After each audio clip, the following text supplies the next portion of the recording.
I used to believe in God until 8 years ago when I said goodbye to religion. Why?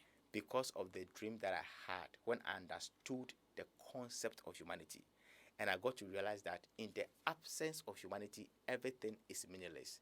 When I got mentally involved to understand the universe better, not from the angle that I was raised with, but from my good sense of reasoning, that I got to know that, oh, so the thing is about us. We make the difference. Even the name God, we brought it. Even the discovery about the knowledge, we set it up. Not like some old man somewhere told us that I am here. The problem is that everything about religion is based on assumption. Okay? Religion basically is the belief and worship of God. One, nobody has seen God before. It's an assumption. Or because we don't know where the universe comes from. So because we don't know where the universe comes from, we think that there is a God somewhere that created the universe. So it's based on assumption. Then that's foolish. You have not seen it before, but you want to believe that is there. And then you fight your fellow brother because of something you have not seen. So the religion entirely is a problem on its own. Then Africans' way of practice, now we even think that we are more religious than the people who brought us the religion. Yeah. We think we know easy more than them. And now, even when they bring some research, we will say it's 666. I'm telling you, even the common phone that we are using, sometimes we forget things earlier. When phone begins to troop down into Ghana, you hear preachers say it's 666. It's from the sea. It's from where? It's from so and so. Don't go into it. Now, who are they? Who are using it the most? Simple condom. When condom came to control unwanted pregnancy, it said it's 666. Now, even Christmas time, condom short in the market. Who are buying them? Everything that will come, Christian will say 666. It's from the sea. Every new thing is 666. What kind of mental slavery is this? No. So what they have done, they prioritize scientific knowledge over religious knowledge. So what do you see them do? They build more research centers. And so because we are running a religious economy, what do? We build more churches. Every 100 meters you see a church. No playground. No a library for children. No research centers. But we take delight in building churches. The people who are building the churches, the same poor people contribute to build. But when you ask them to contribute and build libraries, it's government responsibility. Let the government come and do it. Their own children are loitering in the community, loitering around, messing around, and they are watching the government. Who is the government? Are we not the government? Is that not what we're told? We are the government. We select them. We are the government. We decide. We decide. So I keep saying that, you see, out of patriotic citizens, we produce patriotic leaders. I'll take it again. Out of patriotic citizens, we produce patriotic leaders. Correct. And out of unpatriotic citizens, we produce unpatriotic leaders. Yeah. So the leaders are the reflection of we the citizens. As we accuse them, the same is so we are. There's no difference between we and our leaders. So the way we are, we just produce our image. Selfish. We don't care about each other. I want to by biting, wickedness. This is how we are. And you see, it's still there when we're growing up in the village. It's that saying is still there that as for on mind the infant see it, they see about bra. What is that? We say it. As for nation, we don't carry it on our head. You put it on your shoulder. Say bra. Why? If people have this mindset, how would they be able to develop a nation? This is a diabolic mindset. To say that a nation, you don't carry it on your head. You put it here so that when you are tired, you drop it. Drop it for who to carry.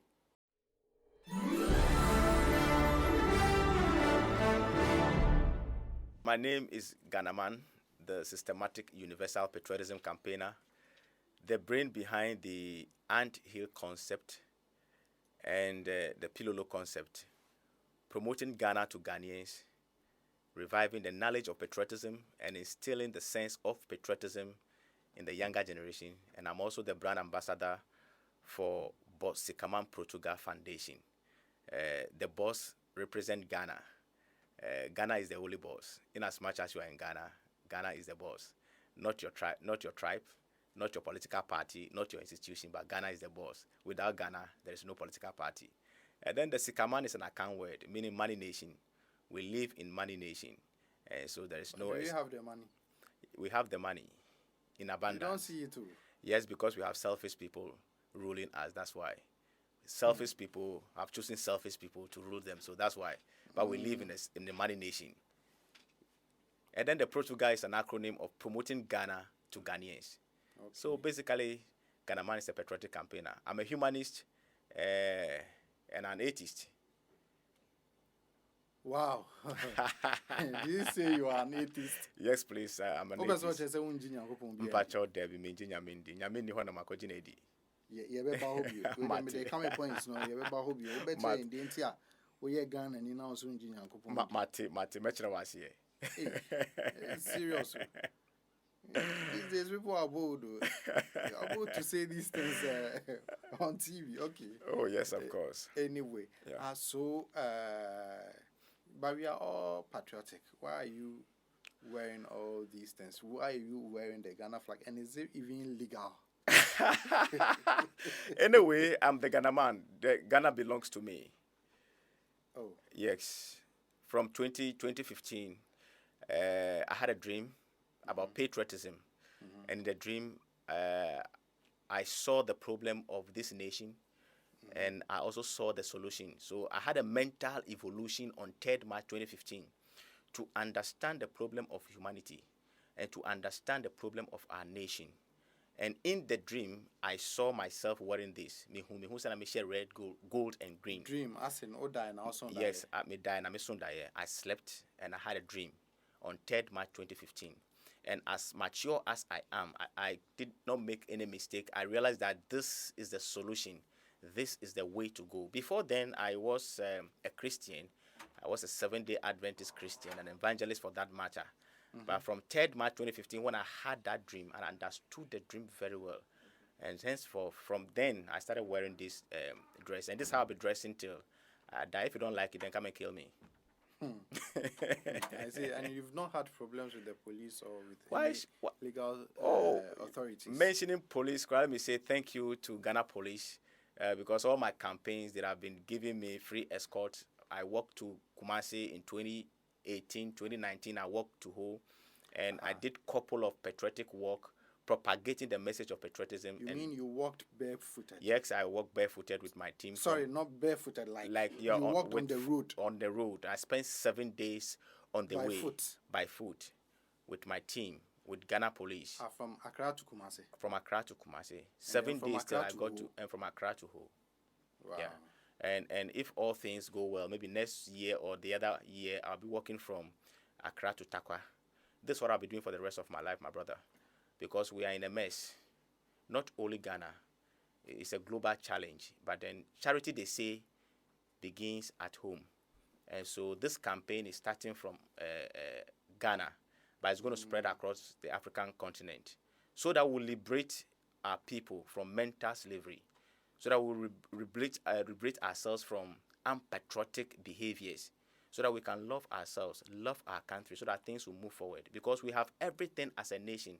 The only thing missing is patriotism. We have everything and we are missing patriotism.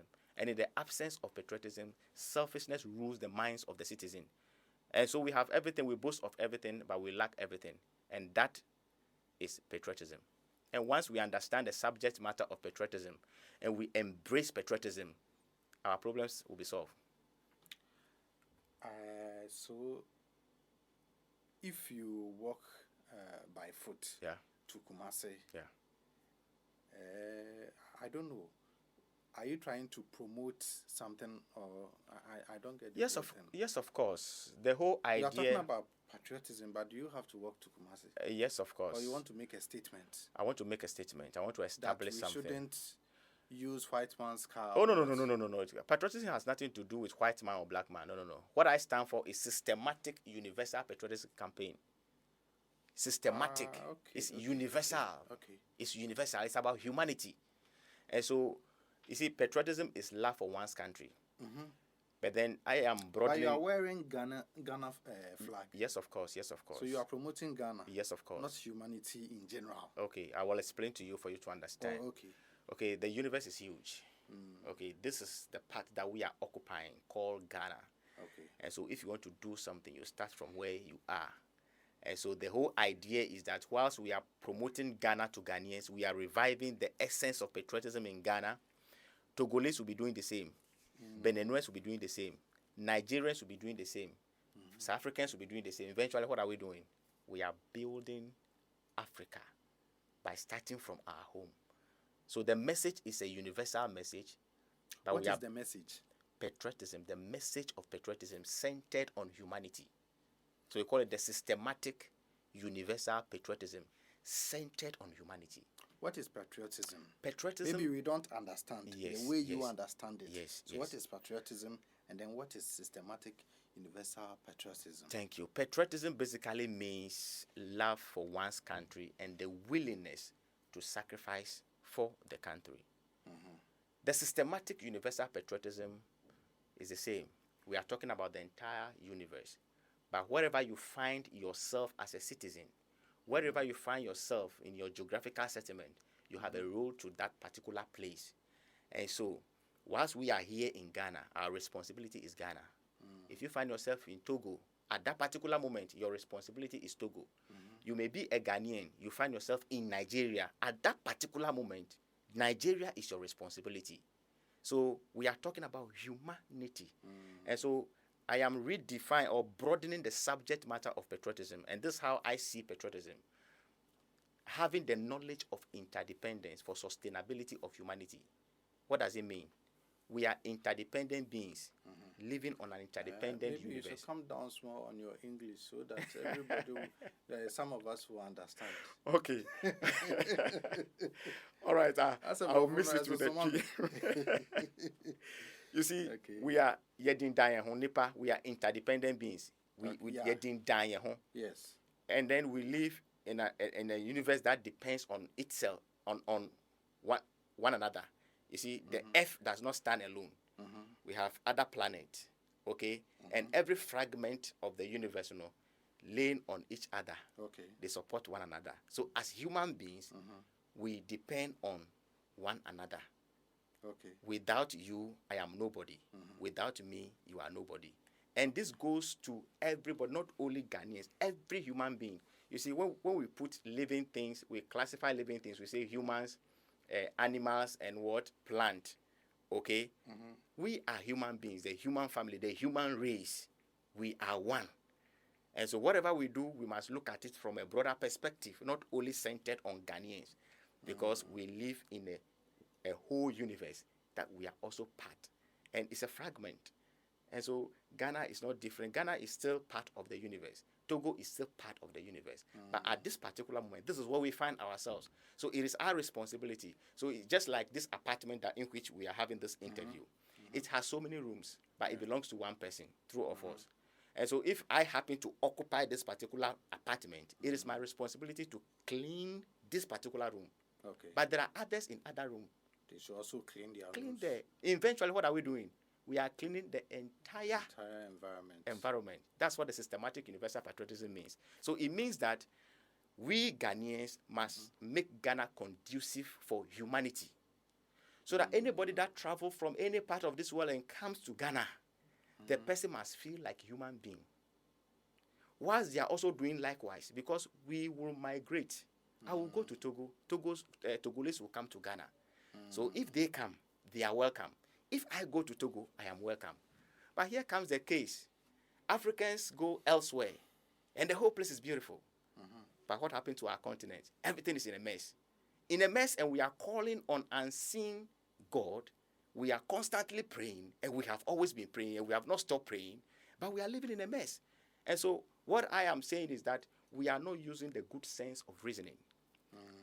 God, even if there is God, God will not do for man what man is supposed to do for himself. Even if there is God, God will not do for man what man is supposed to do for himself. And as an atheist who knows that there's no God, then that means that we as human beings have the responsibility to take care of ourselves and our environment by using good sense of reasoning.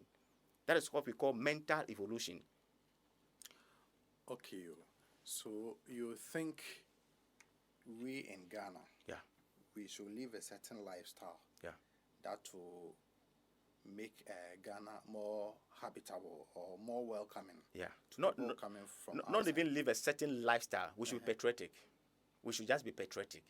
Love our nation, love ourselves, and then we will build a conducive environment. But if we love our nation, then it means we love our nation against all others. No, not against all others. Not against all others. For instance, if you're a family person, the first principle of life is self-preservation. You may be a family person, maybe with 5 or 3 kids. So we build nuclear weapons and all those things to protect ourselves against everybody else. That's what I call. That's what in my concept I call a weak mindset, or bad sense of reasoning. Bad sense of reasoning, and it's as a result of lacking the concept of humanity. You see, I did mention from the beginning that the missing link has always been humanity. You see, we have built a lot of concepts, religious concepts, blah, blah, blah, a lot of ideologies. But the missing link has always been humanity. So our failure to discover our humanity brought about religion, brought about all other things. And I keep even saying, you see, now it is science that is ruling the world now. But scientific knowledge without humanity is like a full-loaded gun in the hands of a fool. Scientific knowledge without the knowledge of humanity is like a full-loaded gun in the hands of a fool. That is why we are using science to kill ourselves. Sure. To manufacture all these weapons, all these guns. And drugs. People are hungry, don't get food to eat. But look at the kind of ammo cars that they are building. Cost billions of dollars. What is the sense in it? Humanity is missing. And the moment we grab the concept of humanity, all these missiles will be put somewhere, because we don't need to build missiles. Who are we fighting? Is it not ourselves? And we these same people defend our nation. Defend our nation from against everybody else. Who are those everybody else? They are, you see, we lack understanding. Globally, humans lack understanding of the universe in which we are. And you see, it is as a result of mental evolution. That's why we have gotten to where we are. And so messages like this is for posterity. Okay. So the world is getting better. Funny, good enough, death is going to wipe us all away and pave way for more intellectual minds, more critical thinkers. And they are going to make the world. You really think so? Yes, I think so. Because I find generations, Gen Z, and all those coming up to be more shallow-minded. Oh, yes. They focus more on computer games, and all that. They have no humanity, as you are saying. Definitely. They have no emotion, no social connection, nothing. It's about their phone, game, betting, and then that is all. Beautiful. The world will be better as people get to expose to this kind of message, humanitarian message. Okay, as people get to understand what it means to be called human. What is the call to action? What do you want us to do? All that we, as humans or as Ghanaians. All that as Ghanaians, we need to love ourselves. We need to put our tribal differences aside, political differences aside, religious differences aside, and hold hands together and uphold the good name of Ghana, and build a foundation and build a conducive environment for ourselves, for our protection and for our sustainability, and for posterity as Ghanaians. As humans globally, we need to put aside racism. We need to put aside racism, the most important thing. Tribalism. You are speaking very big English and very technical terms, at least to my ear. Okay. So I wish, after you mention all these things, then you give us examples of each. Definitely. How to go about it. Definitely. As an individual watching this on YouTube. Definitely. What I need to do. Definitely. Definitely. Okay. You see, there's one thing that I keep saying, that understanding is key to life. The lack of it will make us total strangers to ourselves. And because we don't understand life, and it is not our fault, you see, because we are still going through mental evolution.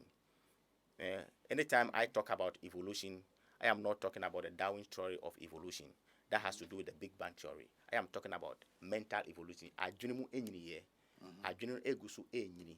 It is mental evolution that brought about the current changes that we are seeing, changes that we have been seeing from generation to generation. And it keeps changing, and it keeps improving. And so I believe in mental evolution, and that's what has brought us to where we are now.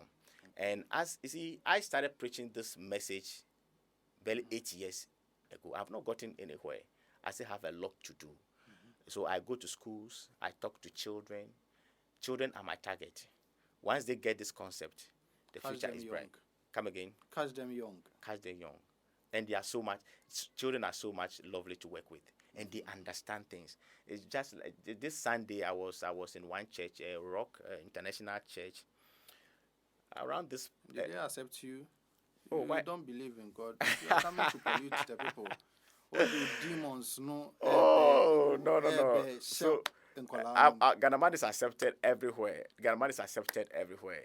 I communicate with the Muslims, with Christians. It's a lovely message. So you can't deny this message. You see, the one that has to do with God is my personal decision, out of mental evolution. So when I come to your church, I don't talk about religion.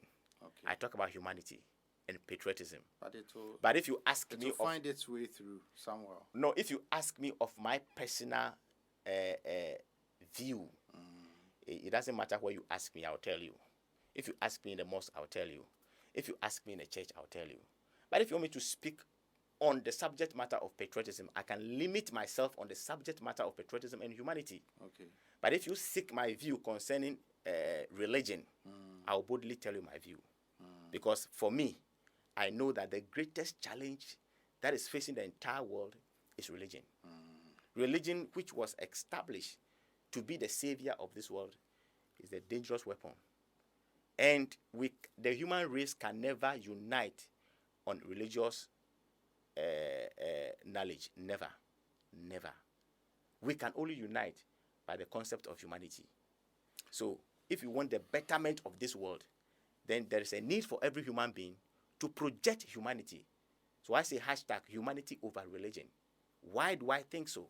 I think so because even as I project, I talk about patriotism. Let us come together and work together. I'm telling you, there is a doctrine, there is a teaching or a text in the Bible that tells Christians not to affiliate with Muslims. There is a text in Quran that admonishes Muslims not to affiliate with Christians.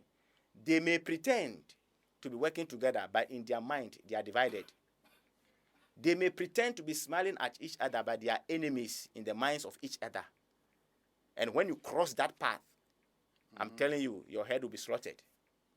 Look at all the chaos, the religious... Christians don't kill. Christians don't kill. You think so? Well, because we live in a Christian, what do you call it? Christians don't kill anybody in the world. Oh, are you sure? Well, I don't want to go there. But if I want to go by the manual, okay, the manual, there have been so many killings in the Bible. Genesis, from Genesis, Exodus. Old Testament. Oh, Christianity has also evolved. Well, Christianity evolved from. It didn't even evolve from. Christianity came out of Judaism.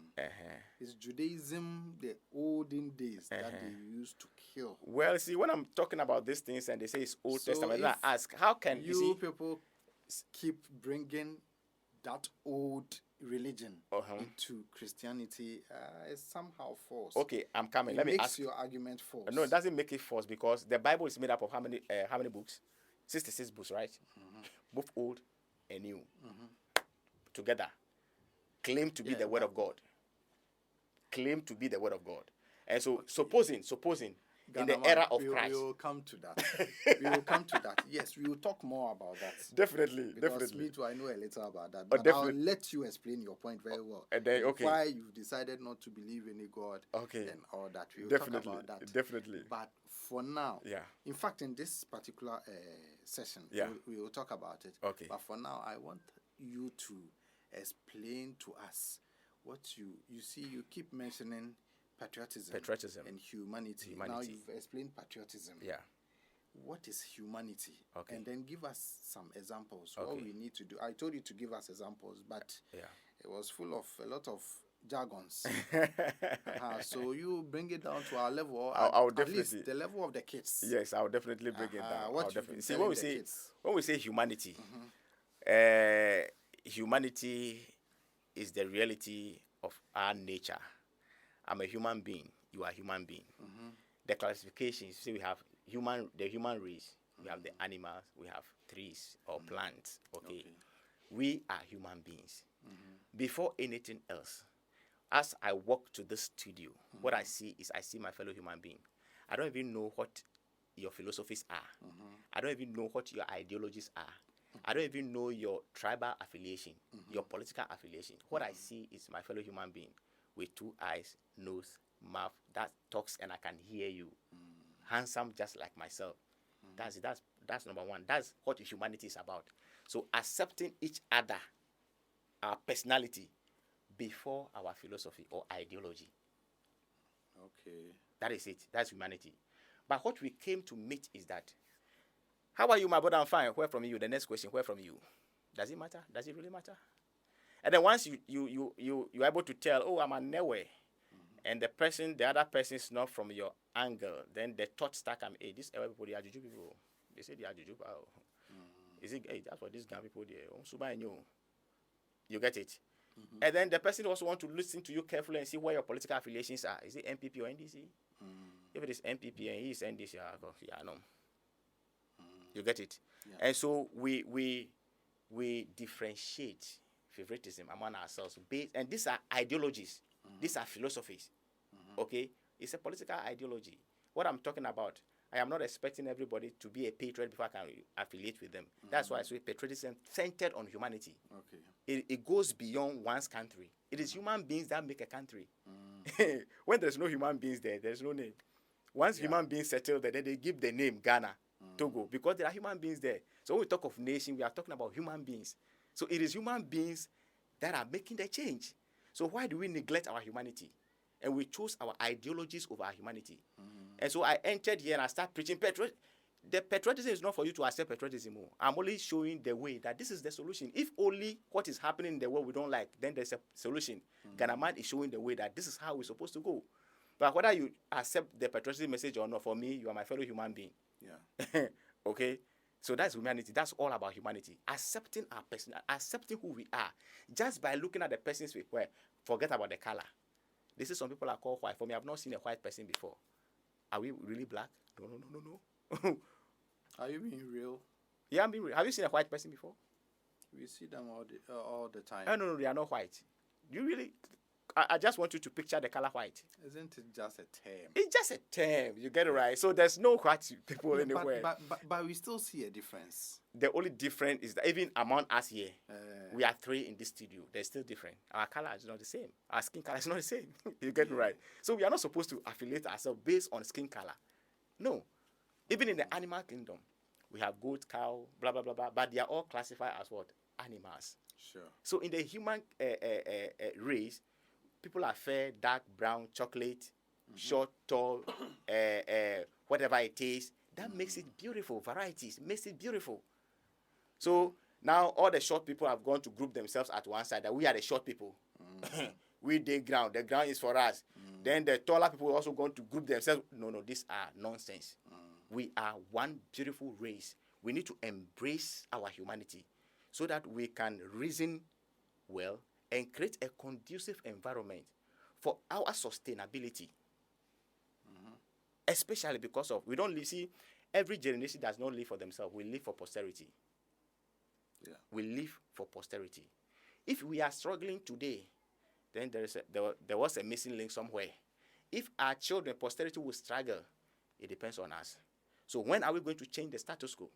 Are we going to fold our hands like, oh, you see, people are complaining. They know things are not working well. But if you propose the solution, oh, this one there, it won't work. You see, we came to meet it like this. Who are you to change it? You came to meet it like this, forgetting that some years ago, human beings were naked. The dress that we are wearing today came as a result of discovery. Even the cooked food that we eat today came out of discovery.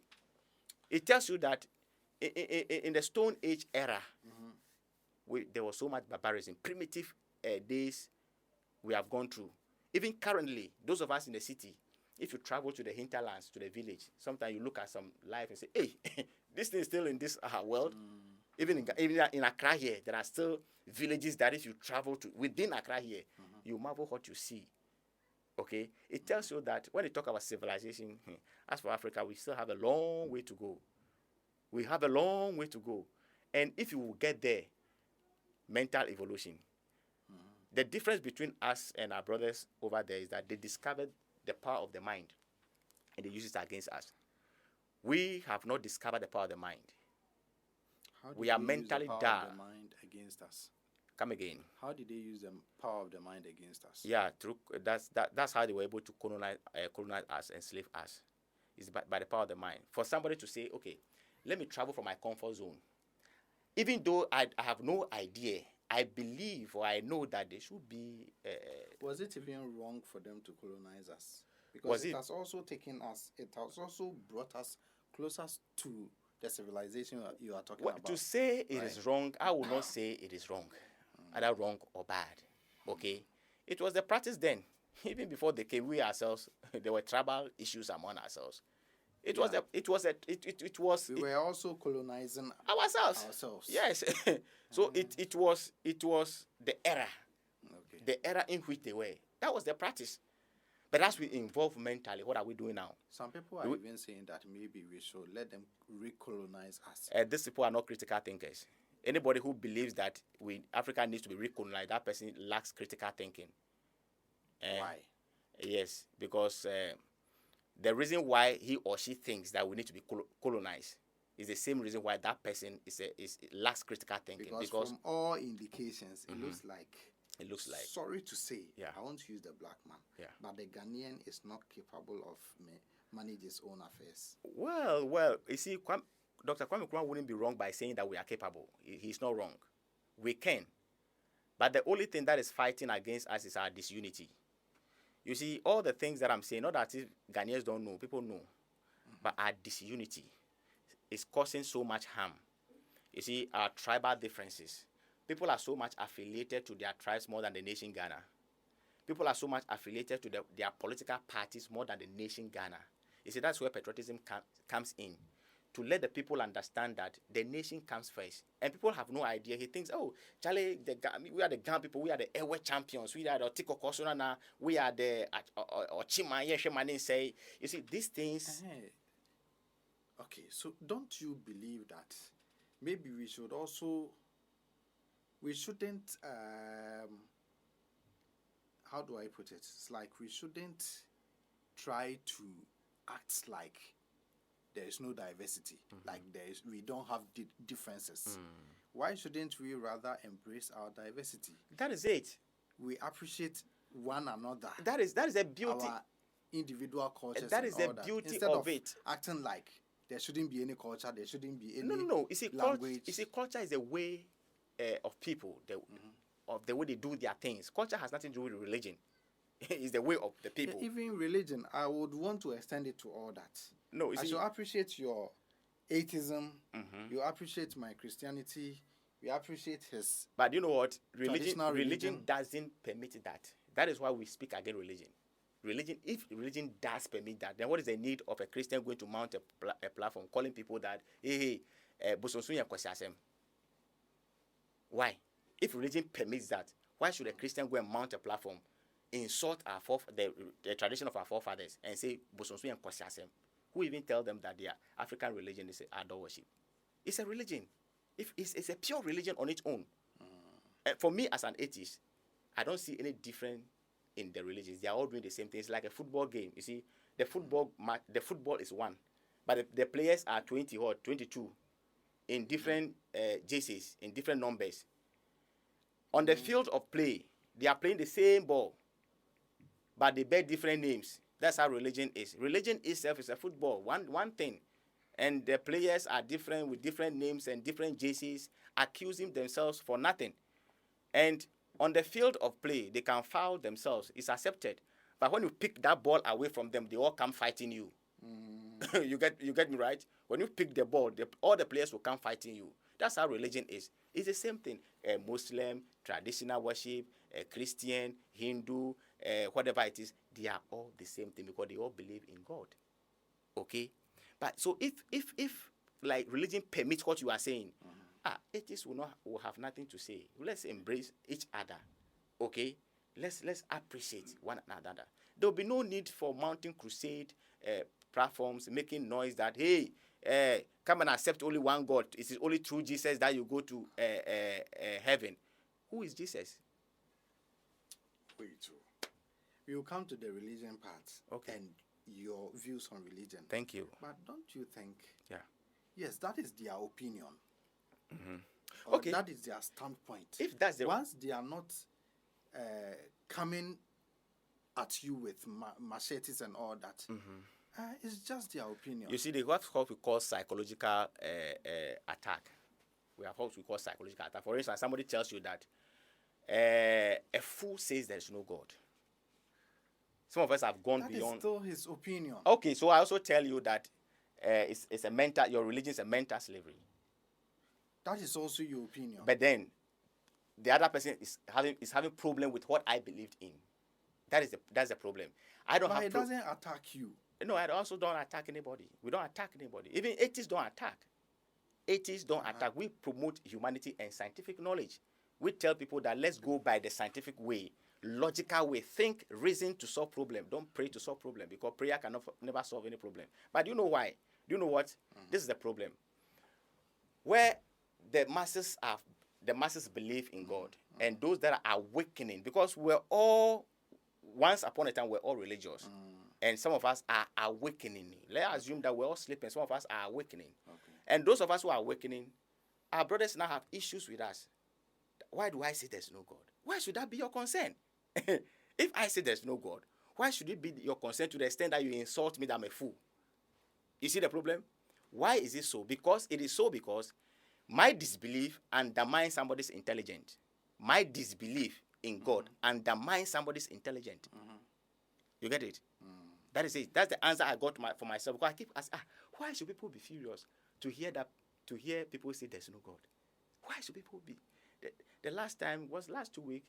I was speaking on an occasion, and I said, in camera, and I said I'm an atheist.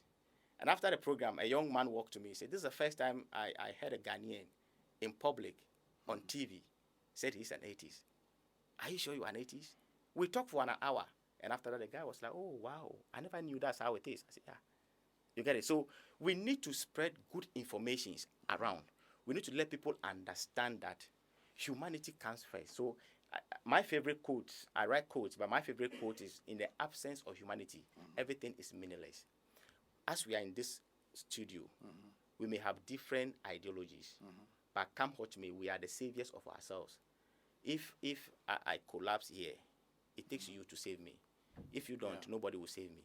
Yeah. That is the reason why we must embrace our humanity, not what we believed in. And that's what we are projecting as atheists. Okay? And to attach this to my patriotism campaign, because I'm projecting humanity, and I realize that religion fights against humanity. For instance, let me take you to the end message of Christianity.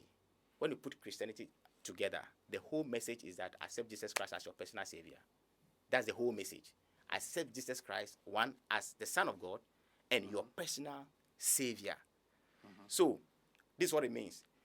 You can be humane all your life. Once you don't accept Jesus Christ as your personal savior, you are doomed. Yeah. That is it.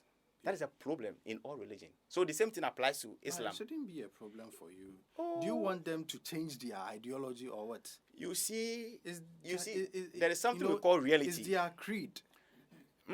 There's something. It's not their creed. You see, you can't force them to change their creed, what they believe.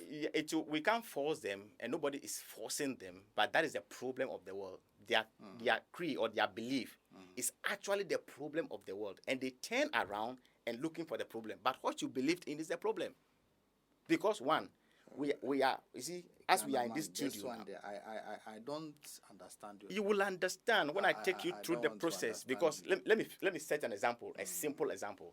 We are three in this studio, okay? I have my belief, you have your belief. Let's assume that all our beliefs are religious beliefs, religious-centered beliefs. And we know that we are all human beings. But our teachings forbid us to cross certain lines. Our different teachings forbid us to cross certain lines. For instance, let me use the biblical example, say, you shall not be yoked with unbelievers. Okay? And we needed to do serious things for this nation. Things that pertain that you and I should put our heads together. And then somebody goes and says, Charlie, you are going to mingle with that person. He's an unbeliever.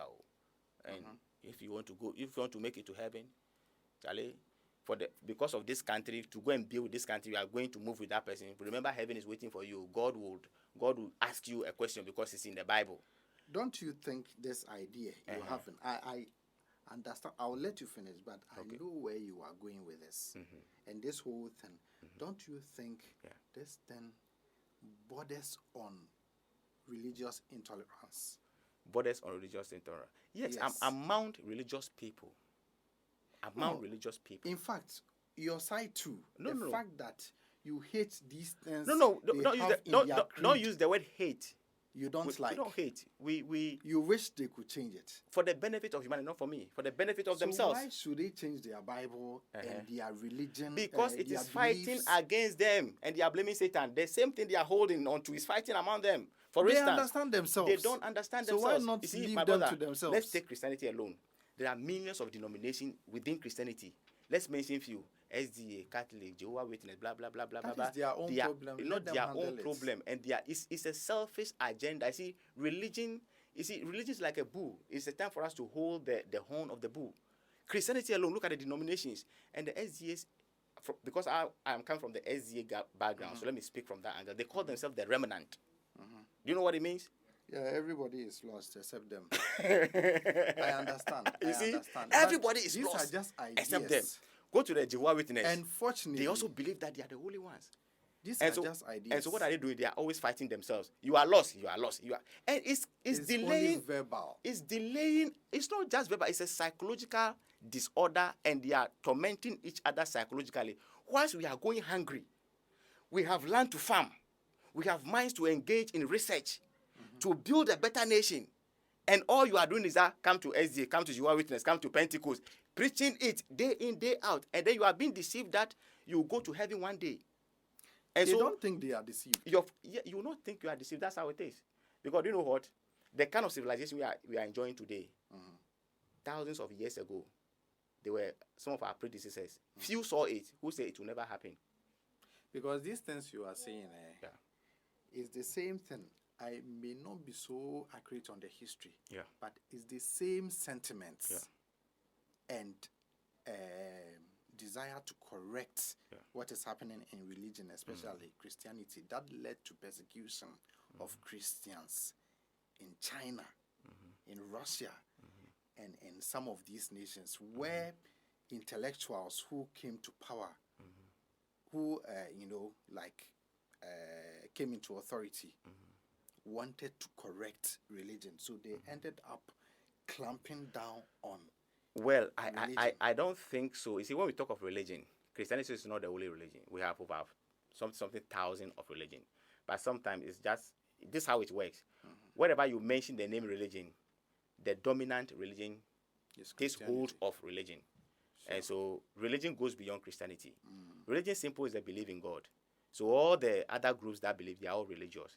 But because we live in a Christian-dominated environment, so once you talk about religion, you expect Christians to be louder than even other ones. So I don't think because they want to crumple religion, that's why they went to attack, religion. Religion has this habit. Let me tell you about this habit. Religion goes by attack, because it's like they are fighting a holy war. They take instruction from an unseen God who has given them instruction. Go and turn them to, go and call them to me. I am God sitting somewhere. These people are lost. Bring them to my fold. That's what religion does. So they are always going after. And then when it comes after, so that's it. It's not by surprise when Christianity came to Ghana, they attack the indigenous Ghanaian religion, which is the traditional religion. Say kwasiasem Abosom kwasiasem nyansa enim. And so they teach them songs like yenananum sumabonsum na yede yebesum Yehovah. And so even if you are part of that system and you see yourself going, so omo catch say kwasiada da. Into that psychological war crisis there, into some person be kwasiada be kan ho. You get it? So they are always attacking, but they feel hurt when you attack them back. You get it? So now the new message that is going across now is not even an attack on religion. It's not an attack on religion, but it's only to set minds free. We call it mind liberation. Just to set minds free. That is all. For people to know that, look, the religion crowd, we don't need it. All we need is ourselves. We need ourselves to build a nation. And when we wake up each and every day, look, we depend on things, food, water, all those things has nothing to do with religion. So let's put the religion aside. Let's embrace our differences. Let's embrace who we are and focus on building ourselves, building our nation, putting down systems that will work for the benefit of the masses. Systems that will work so that we will feel being treated like a human being. You feel being treated like a human being, to feel like human being. Because let me tell you, my brother, I keep saying this anywhere, everywhere that I go, that look, dogs somewhere, dogs, woo somewhere, are being treated nicely than the way we treat ourselves here in Africa. Somewhere, the ambulance that comes to carry dog to the veterinary is well equipped than the one that carries human being here. Somewhere, you could be in your house and call a veterinary. My dog is not feeling well. They'll drive ambulance and come and pick your dog. Here, it's a taxi that will come. And if this thing does not worry us, and we feel comfortable in our churches, in our mosques, that we are calling a God, we'll call that God for century. Nothing will happen, because we'll be calling it for century. Nothing is happening. Those people who brought it to us, why have they diminished? They have not let go of religion, but it has been diminished. They have toned it down. What happened? Religion is vibrant in America. Christianity is vibrant in America. And they are still the best. And do you think it's religion that is making them the best? No. Okay, they prioritize scientific knowledge over religious knowledge. That's what I wanted to say before you come in. Okay. So all these people are still holding on to religion, but they prioritize scientific knowledge over religious knowledge. That is why they build research centers. So don't you think it's our version of religion that is problematic? Well, our application of religion, because not now religion in general. Oh no, religion in general is a problem, and then our application of it is a worse problem. The religion itself in general is a problem. Why is it a problem? It is a problem is that everything about religion is based on assumption. Okay, religion basically is the belief and worship of God. One, nobody has seen God before. It's an assumption, all because we don't know where the universe comes from. So because we don't know where the universe comes from, we think that there is a God somewhere that created the universe. So it's based on assumption. Then that's foolish. You have not seen it before, but you want to believe that is there. And then you fight your fellow brother because of something you have not seen. So the religion entirely is a problem on its own. Then Africans' way of practice, now we even think that we are more religious than the people who brought us the religion. Yeah. We think we know easy more than them. And now, even when they bring some research, we will say it's 666.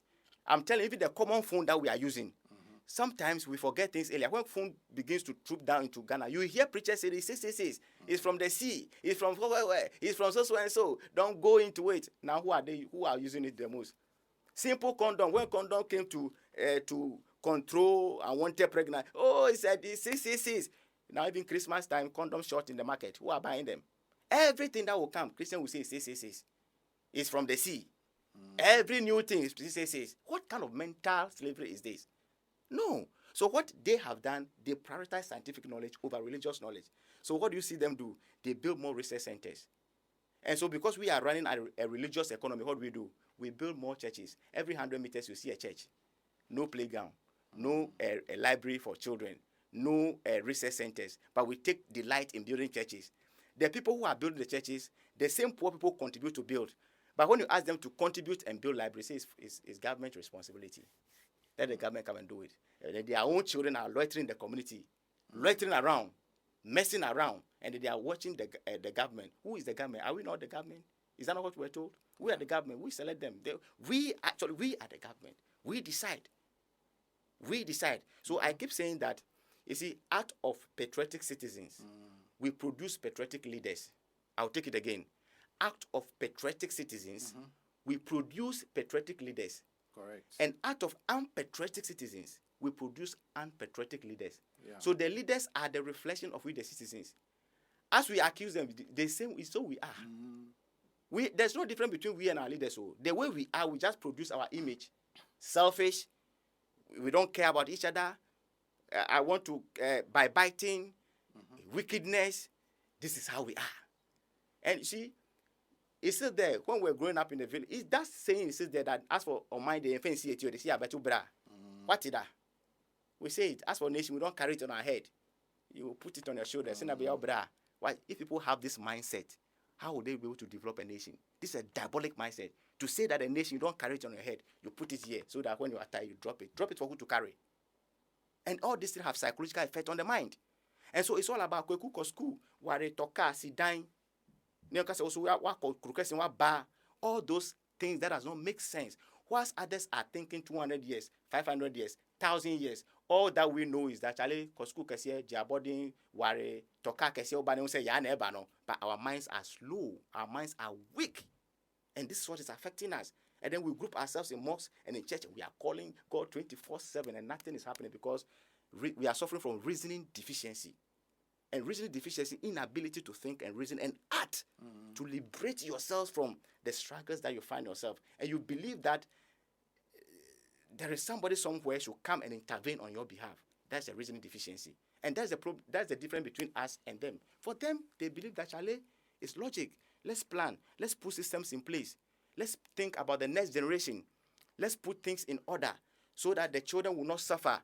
Let's try and put and arrange things accordingly. The roads, the housing project, the so and so. Let's put everything in order so that things will go smoothly. But what are we doing here? All that we know is that every 4 years they will vote. So you vote in a new government today. The next day, the government is thinking about the next election. Yeah. Why should we live in a nation like that? So it's all about money, money, money, money. There's no integrity. So I say this country is all about extortion and kalabule. Yeah. Go to our market centers, pure kalabule. Pure kalabule. All these people are all religious people praying. And when they finish doing all this, then they shift it on devil. Abosom. So Abosom to body to. For how long are we born Abosom to? For how long are we killing Satan? But the people are unpatriotic, and their unpatriotic behaviors are making the country hard. And this thing goes beyond our leaders. Our leaders are only a handful of people that we have placed there. And because we corruptly place them there, we ourselves make the work difficult for them. Why? They make you a minister. The following day, about 100 people are at your doorstep every morning. School fee, hospital bill, naming ceremony. They want to invite the minister. Every funeral, they want the minister to come. How much is his pay? And if he comes to you want him to give something. Every church is targeting. When it's closer to election time, you hear the church board, Charlie, election time, you invite your mom. Let's invite the politicians so that they come and donate to our project. Even in the church, we put such a pressure on them. Why won't they steal us? Why won't they steal us? So we are part of the problem. And so we need a mental evolution. We need mental liberation. The minds of Ghanaians need to be liberated. We need to move away from the status quo and start thinking differently and start looking at things from a broader perspective and put aside selfishness, because the people are too selfish. Everybody wants it for himself and for his friends and for his relatives. To hell with others. So we are not building systems. We are building individuals. Anytime I hear people say, for instance, entrepreneurship, Master, who is the richest person in Ghana here? I don't know. But we can mention some few names who have money. Okay? In their family, they are still poor people. Why are they not able to sort out all the poor people? They are still helping a lot of people. It doesn't matter. No matter how they help a lot of people, they can never finish. We don't need individuals to be rich. We need rich system, not rich individuals. There's a difference between these two things. We need rich system, a system that is richer than the citizens. When we promote a rich individual in the sense that it should get rich and support everybody, no. We need a rich system that will support everybody. What kind of system is that? Beautiful. A system that is devoid of human faces. Let's talk about the health system, the education system, every system that we have in place that is supposed to be running smoothly without human faces. We should allow the systems to run. For instance, we know that we have a Ministry of, Me, I am a capitalist. What I will tell you, maybe you are a socialist. Well, I don't even believe in those terms. I'm a humanist. Yes, fine. I don't believe in those terms. But we need to go into the detail how to apply the humanism. Yes, for capitalists, the little understanding I have of it is that we create the conducive environment for people, for individuals to flourish in business, in commerce. When they become rich, we can tax them, or they will contribute to to government coffers, for government to be able to do the social intervention. Beautiful. The things they need to do, the hospitals, the facilities, and all that. Beautiful. So sometimes I don't get what people say that we should, government should build industries, government should make people rich and all that. I wonder how it will be possible, because Kwame Nkrumah tried, Echampon tried. At the end of the day, everything broke down because the people cannot take ownership of everything. That's true. You see, I have no problem with the capitalist ideology. I have no problem with the capitalist ideology in the sense that once the target is to help humanity, why not? It becomes a problem when nobody's checking the system. You see, let's help the individuals to be rich so that when they become rich, they can be tasked or they can get involved in other social activities. There's nothing wrong with that. But the problem is when we are not controlling the system and everybody is doing whatever that pleases them without any control, as we see now in Ghana. It's like nobody's in charge of the system. Prices shoot left and right. You go today, like today even coming here, where I lived, we don't have pipe-borne water, so we buy water. You live in a big city. So it's the individuals who need to get rich for government to tax them to build those things. No, for instance, maybe you are living here. In this community, they have a pipe-borne water. Before you turn on your pipe, water is flowing. Is it the individual who did it? No, it's the government who brought the system here. Then individuals will tap it into their homes. Okay? And so if we live in the same city, and there is an aspect of the city we don't have such amenities there, but human beings are there, what does it tell you? The control, the distribution of the nations, this is not fair. You get it right? So I called a water tanker to bring me water. Something that we're buying 2.5, and every 2 weeks I have to buy that water 2.5 because I have a huge family. And the man tells me that, look, you are too soon, kakranti 3.5. 3.5 because you are too soon 3. Nobody's regulating the system. You need this. What do you do? Because you need the water. What do you do? You go for it. You get it. Yeah. And he thinks that at that particular moment he's in charge. Maybe you come to me. I'm also maybe a nurse, a teacher, a lawyer somewhere doing my own thing. You come, I also manipulate. So it's about manipulation.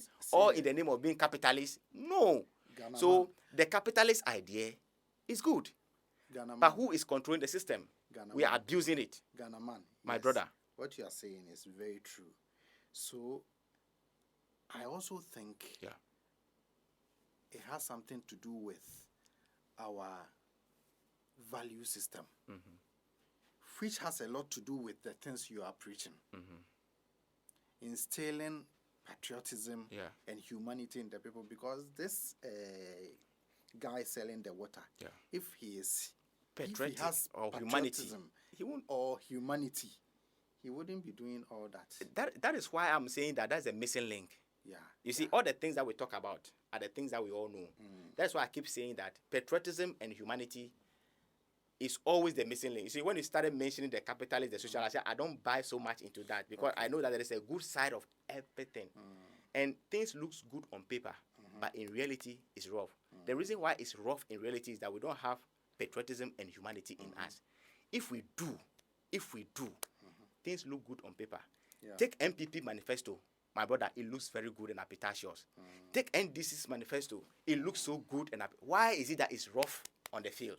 The people are not patriotic. There's no humanity in them. That's why I am so much convinced, for me, every platform that I stand, I said patriotism and humanity is the only way. There is no other way. Not even 100, 200 years, 1,000 years to come, this message is the message that will save humanity. Patriotism and humanity. That's all. If there is humanity in science, we'll stop producing the bombs, the missiles. Who are we protecting ourselves from? Are we not human beings? You do missiles to kill your fellow human being. For what? Fighting over a piece of land. A piece of land that you have to share with your fellow human being. What at all? But we just need to dialogue. Don't you understand that? It's human nature. Humans, we are not so different from the animals. I like that. I like that. The survival of the fittest. Beautiful. We can't get everybody to be humanistic or Is it humanistic? Yeah. Humanistic as you want us to be. Yeah. So somebody will go rogue. So it's a process. Will be a madman, and we have to control the madman. I agree with you. The reason why it's so is that, you see, that's why I keep saying that the human race is still going through mental evolution. It is mental evolution that brought us to where we are now. Yeah. As a matter of fact, we are animals.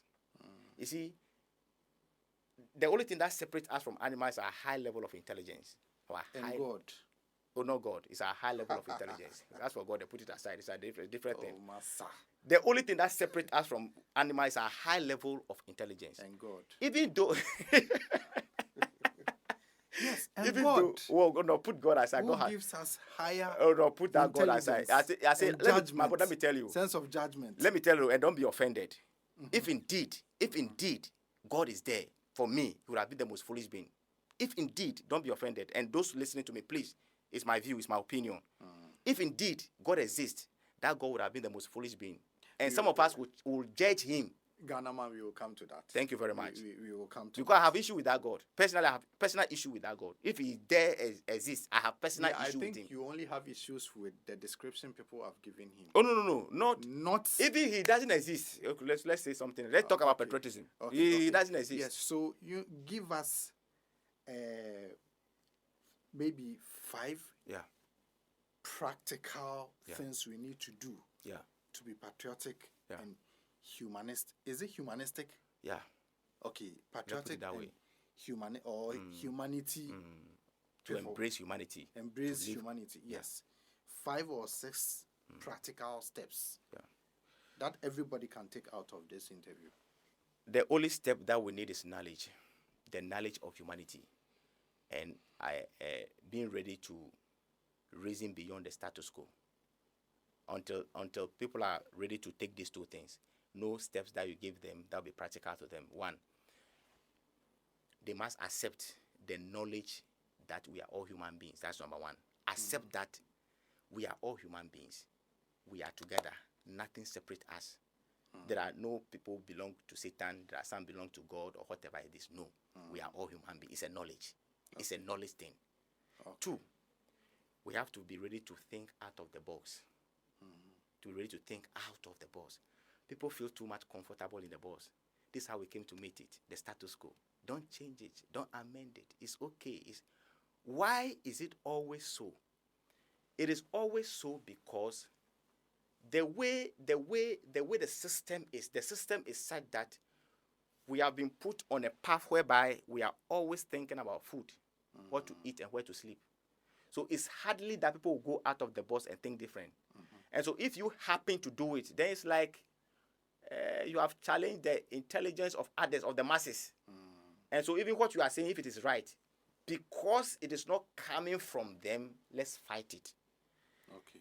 And over and over, it has been repeating itself. So I say generation is a generational war. We are fighting ourselves. And this fight is more of intellectual fight. Why must he be saying this but not us? Not that what the person is saying is bad. It's good. But because it's not them, let's fight it. Let's fight it. Even though it's good, let's fight. But the more we do that, you see, that's why we are slowing the pace at which we should be advancing as human beings. We are moving from that state. You see, even though we call ourselves human beings, there are a lot of people who looks like human, but they are animals. Because their IQ is still below belt. And to be called human being is about intelligence. It's about high level of intelligence. And so we are still getting there gradually. Even though we call ourselves human beings, we haven't gotten to the state of humanity. Note. The state of humanity is perfection.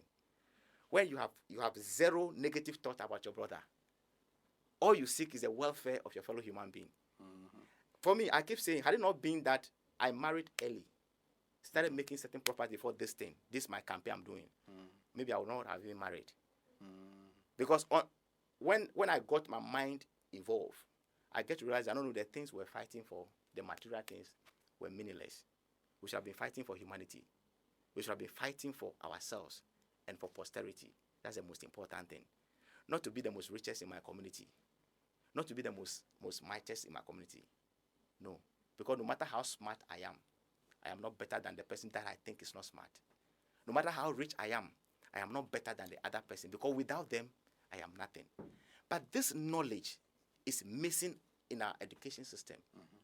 You see, so the education system itself has a role to play. That is what I wanted to talk to you about. We will come to that, but please continue with the points, the steps we need to so take. I mentioned about two important things, knowledge, and that's then the knowledge, and then the change of mindset.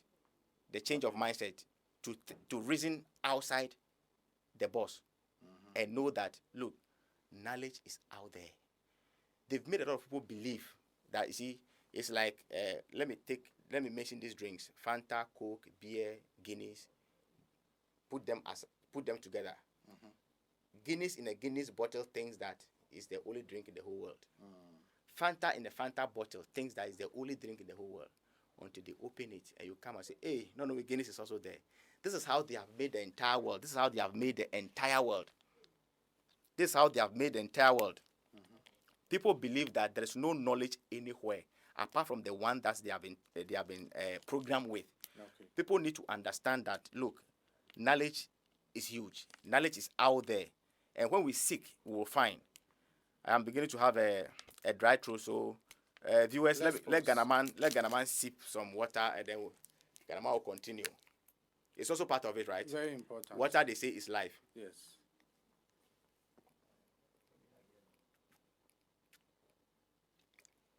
But too much of everything is bad. It's bad. So it's all about moderation. Yes. So people need to understand that, look, knowledge is out there. Whatever we've been programmed with, that is what we know. But there are others who also have other things. Let's listen to ourselves. Let's judge. You see, when we talk about, and then my next point will be unity. The need to embrace unity. People don't understand unity. When we see unity, togetherness, unity is not about everybody becoming like GhanaMan. That's not unity. Unity is not like, unity is accepting our differences. This is how I am. That is who you are. That is who she is. We are different, but we have a common goal. That common goal is what? Every day we need to eat. Every day, whether you have money or not, you must eat. Yeah. You must sleep in a comfortable apartment. You must travel on a good road. You must visit the clinic when you are sick. These are the collective needs. That has nothing to do with my philosophy or ideology, being religious or political. We have a common goal. So unity is coming together with our differences to achieve a common goal. Okay. So once we embrace these things, my brother, everything will be smooth. So to take humanity or to embrace humanity, the only step that is needed is knowledge, the knowledge of humanity. And this is the knowledge that people don't have. And that is the center of my message. Going out there to let people understand what it means to be called human, to understand the humanity message. Once people understand this message, I said we can change things by the twinkle of an eye. As we sit now, the gap between us and others is huge. It's as if we can never bridge it, but all we need is a change of mindset. And who? Between us and the Europeans, the Western world. People want to call them the white, because I don't want to use those white and black, so I call them between us and them, the Europeans. It seems to be very wide between them and Africa. They are more humane. They are more. Oh no! They also have issues pertaining humanity. They are also not there. Okay. The only thing they got right is see, they discovered the mind, the power of the mind, and they prioritize scientific knowledge over religious knowledge. Once upon a time, they were also religious, highly religious. They built the biggest auditorium that now they are turning to cinemas and other things. I thought they brought the thing. But when they involve mentally and they realize that, hey, Charlie, God will not do for us what we need to do for ourselves, they begin to reason and put systems in place. Okay, so the next point. Yeah. I mean, the steps. No, I'm done with it. Okay. I'm done with it. And I'm saying it is centered on the knowledge of humanity. Okay. And change of mindset. That's all. Once this two is being done with, the rest will follow. Yeah. What do you tell the kids? Because kids, one, you need to break it down a little bit more, right? Definitely. Okay. One, to introduce the word patriotism to them. The word patriotism to them. To pronounce it and explain it to them. And then tell them story about the ant hill, because I'm promoting. That's what we see here. If time permits me, I will talk about all the symbols that you see here. The message that I carry is that's what I'm holding on to. So I don't go anywhere without this stuff. Okay. I tell the children the story of the termite. That as little as the termite is, and most of them have also seen termite before, or probably chance on the hills before. If they have not, I'll pick a stone, a little one, and show to them this is how little they are. They put themselves together and they build magnificent hills. So children, it's better to say we than I. So say it after me. We is a we. Beautiful. There's strength in we. So teaching the children positive words like we than the word I, because it takes we, unity, teamwork, and determination. So I explain these things to children, and I help them understand the subject matter of humanity, and also tell them that they shouldn't fight among themselves on tribal issue. When your brother is an Ewe or Ga, or it doesn't spoil anything, that's the beauty of it. Embrace yourself, put yourself together, and also tell them, have a beautiful dream about this country, Ghana. The country is in your hands. You are going to make it better. Be proud of yourself. Put yourself together like a termite, and be confident and be bold, and you can build a nation. Then together we sing, arise, Ghana youth, for your country. The nation demands your devotion. Let us all unite to uphold her and make her great and strong. We are all involved. We are all involved. We are all involved in building a motherland. Once these children understand this concept, once they understand this concept, the future is great. So I built a site in Kaswa where I lived. I called it the first anthill site. And I built the biggest black star. Yes. And this is how it is. Yeah. That's the anthill. And I built a black star around it. Yeah. Sadly, human beings have gone to pour what they call DDT in the hill. So they've killed the... Intentionally? Yeah, intentionally. These are the people we live with. Intentionally. But the star is still there. You see, I gather children there on Sundays and I teach them this. Beautiful. And I did this from my own, money.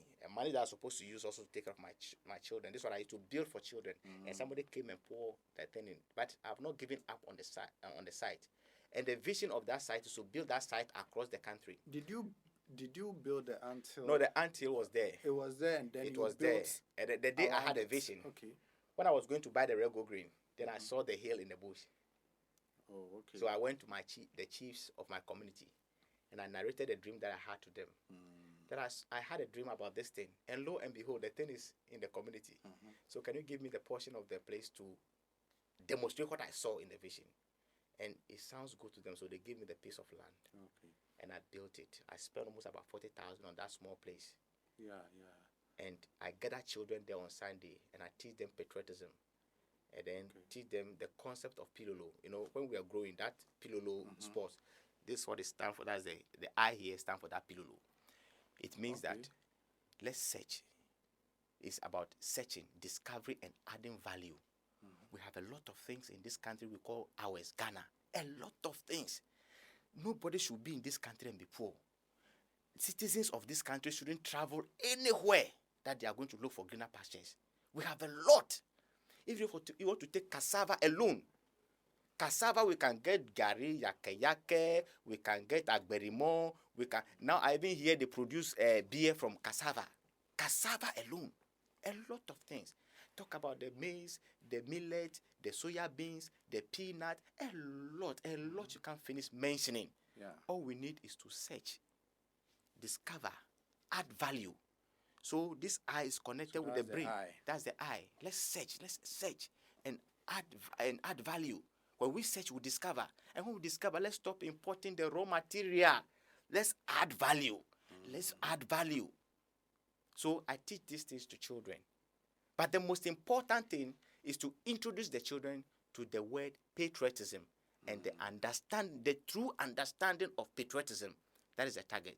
And once the children get it, and children are also attracted to colors. Yeah.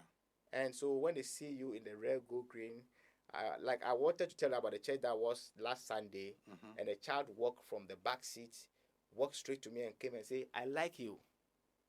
Wow. Just last Sunday. And I said, "I like you. I love you too."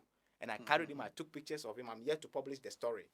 Okay. And it's this everywhere I go, I've been attracted to case. And I know this message is for the next generation. It's not for this generation. And for this generation, probably the message even is annoying some of them. it's annoying some of them. But I just say that it's normal.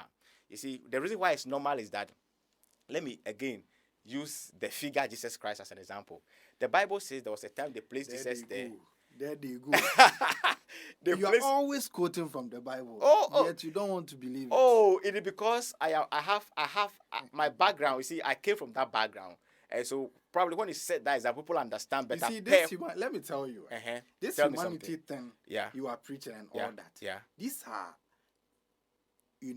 concepts deeply embedded in Christianity that you are rejecting. Let me tell you something. Humanity. Let me tell you something. No. It was used to train you, and it gave you the foundation to develop all these things you have. You see, humanity is in all religion, not only Christianity. And an aspect of humanity is in all religion. Okay. But the problem with it is this: humanity goes beyond your religion. Once I want you to be part of my religion before I accept you, then there is a question mark on your religion, on your humanity. Humanity, nothing should come between. You see, you are still talking about Jesus and all these things. All these things you are preaching, that is, Jesus stands for all those. No. Jesus didn't start. If Jesus did start, it's the religions. If Jesus did indeed, it's the establishment. If Jesus indeed stood for humanity, concept he would have said Christianity and the concepts Jesus did not represent humanity entirely. If he did, he would have said that people should automatically accept him to be counted. Come to me, I am the way, the truth. He's not the way. Who are you to be the way? The world has been in existence long before you came. Who are you to say you are the way? It's something you don't understand. Not that I don't understand. You don't need Jesus to become human. You don't need Muhammad to become human. You are human. You don't need any Jesus.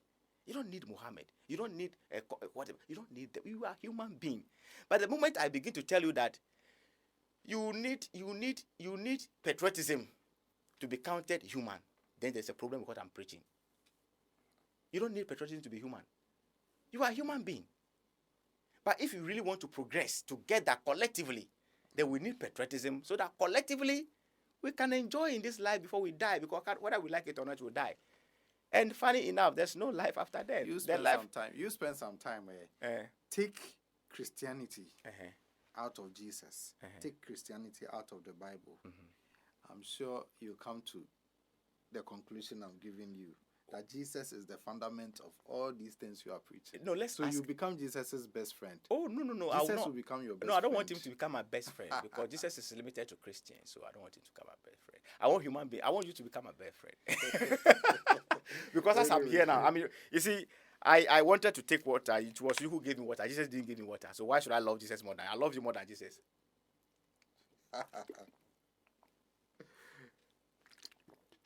That's just by the way. And that's the humanity concept. Yes. We are supposed to embrace ourselves. So like I wanted to say something. That's why I brought in the name Jesus.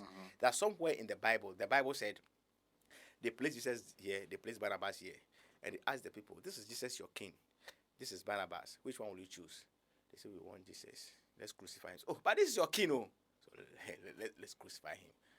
But today, look at the normal people that are following Jesus, who have not even seen him, according to the story.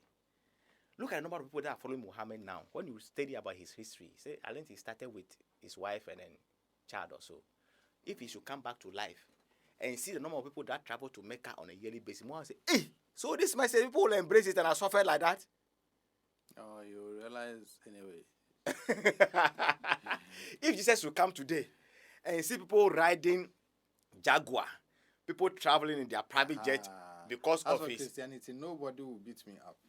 Come again. So I'll say it for Christianity. For Christianity. Realize the whole thing has changed. Why are you afraid that when I talk about the Islam, you say nobody will be? What makes you think that?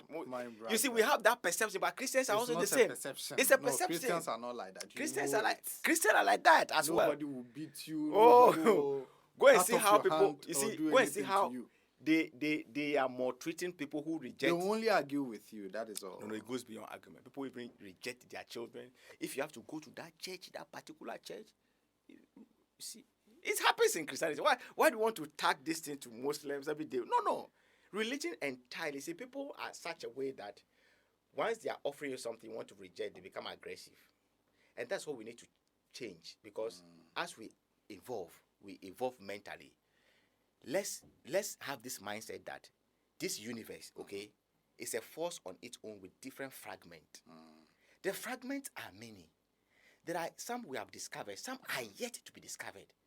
So even the things that we hear, the things that we read, new ones will come. Let's embrace it. Let's reason to see if it makes sense. Yeah.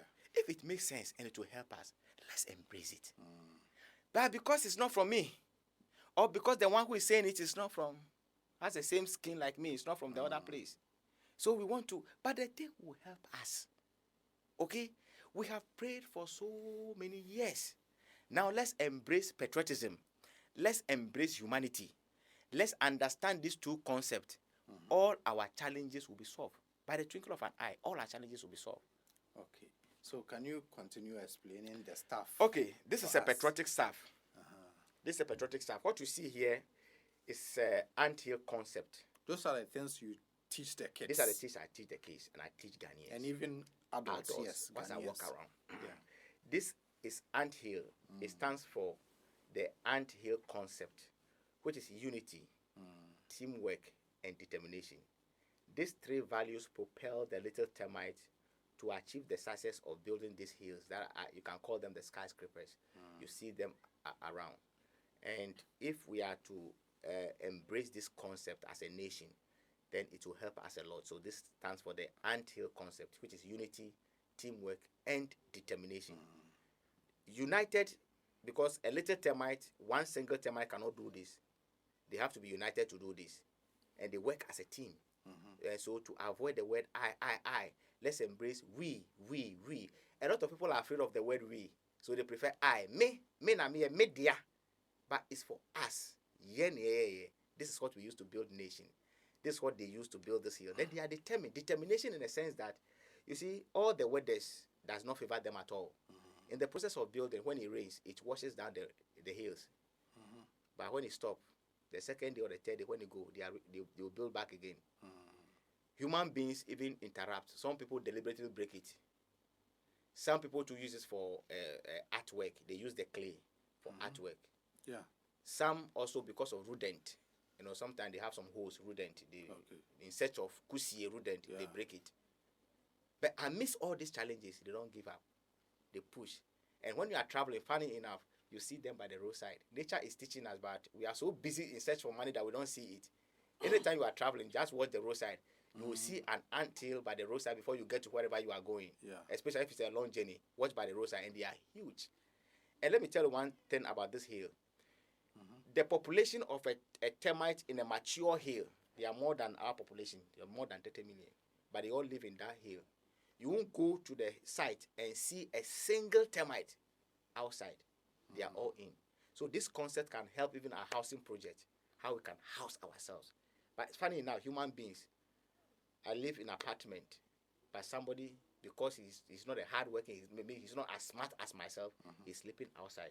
Why must he be so? We can use this concept to change a lot of things. So that's the anthill concept. Unity, teamwork, and determination towards national development, continental, and universal advancement. When we move from here, we come to this eye. It's with the African map inside. It's the Pilolo concept. And this around here is a brain. Eye in the brain. It's a combination between the eye and the brain. Once it's about searching, discovery, and adding value. Let's go into research. We have a lot of things. Let's pay attention to research. And once we research, we discover, we add value. These are the things that we can use to build a nation. These are the things that we can use to help the youth who are crying that there's no job. So that's the Pilolo concept. And this flag, that's the most important flag. We are being encouraged to hail this red, gold, and green with the black embodied in the gold. That's the most important flag. Now, it's funny, other tribes are also developing that flag now. and they hold that flag highly esteemed, even more than the Ghana flag. Gone were the days where you go to any institution, especially schools, that you see the flagpole, and then when they sing the national anthem, my brother, you feel that goosebump, and then somebody will be raising the flag. Now all that tradition is dead. You go to a lot of schools, they don't even have the flagpole there. Some even have it, the flag is torn. It's sad. We must hail this flag, the most important flag. To hell with our tribal flags. To hell with our political flag. To hell with other flags. The most important flag, once you are a Ghanaian, is this flag. And it unites us. Don't you think they can still have their flags and still uphold this one? No problem. If they can have it and uphold this one, GhanaMan has no problem. But when that one becomes more important than this one, then there's a problem. Because this one unites us all. This one tells us that yes, you are an Ewe, you are a Fanti, you are Ga, you are Ashanti, but we are all one. That's what this one is communicating. You get it? So if they can hold on to whatever and know that we are one, no problem. But when man thinks that Charlie is better than the Ashanti man thinks that is better than the Ewe one, the Ga man thinks that is better. No. Once we hold this one, nobody is better. We are all the same. That's what this flag stands for.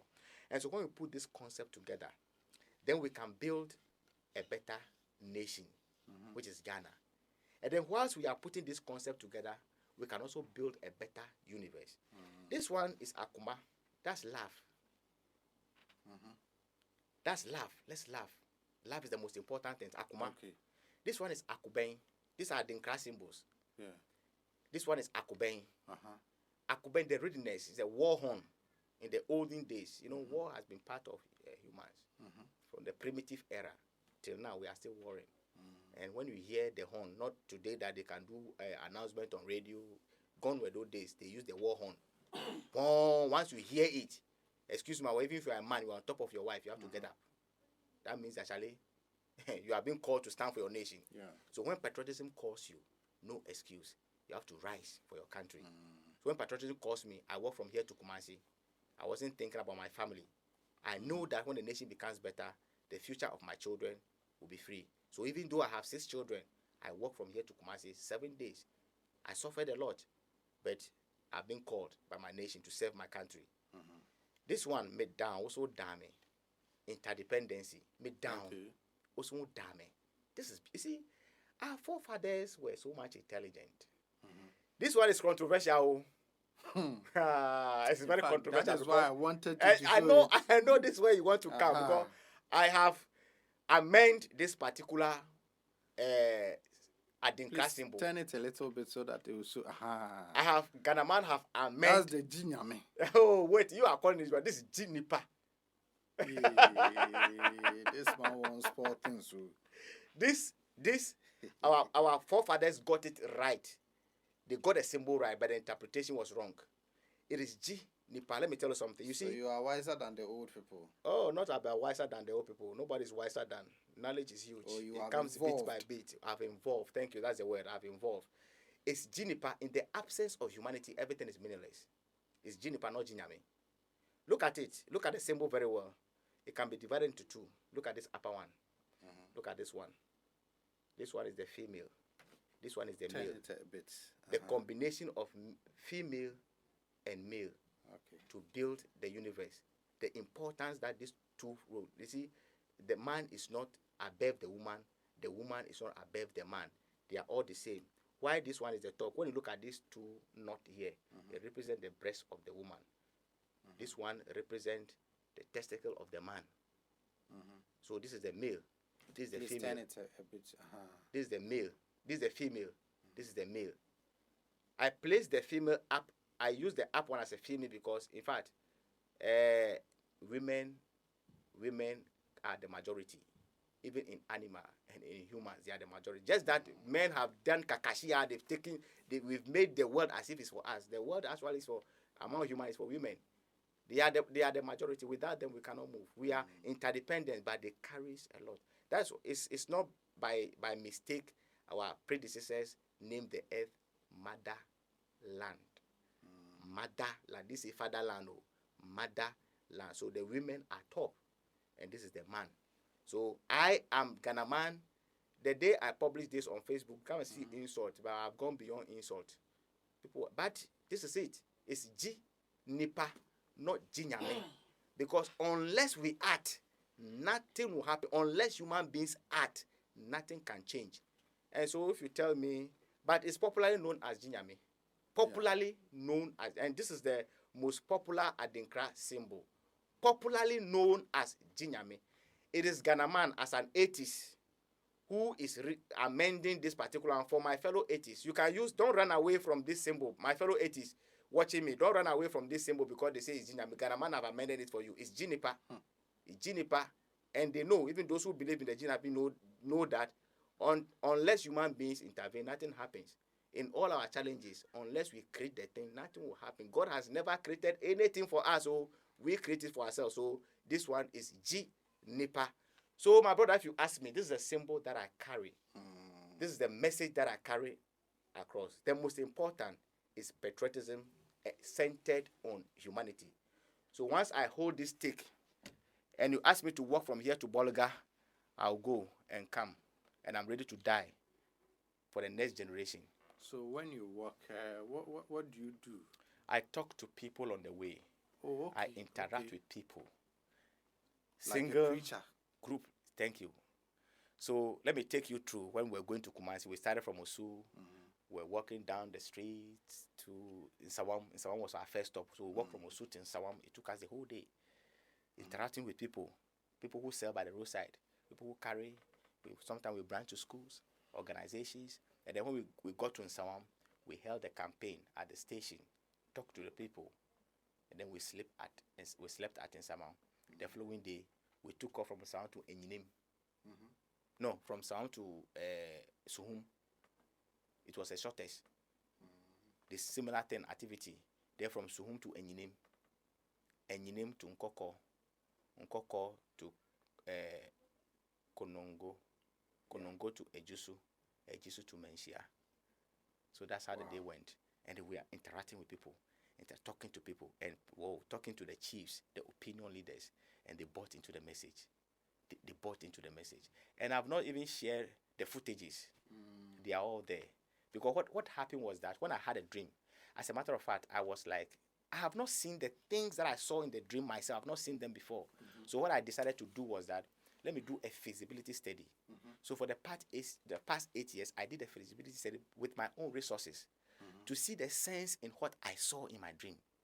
To tell people that I slept and I saw this, that this is a solution. What do you think? So I go to everywhere I'm called.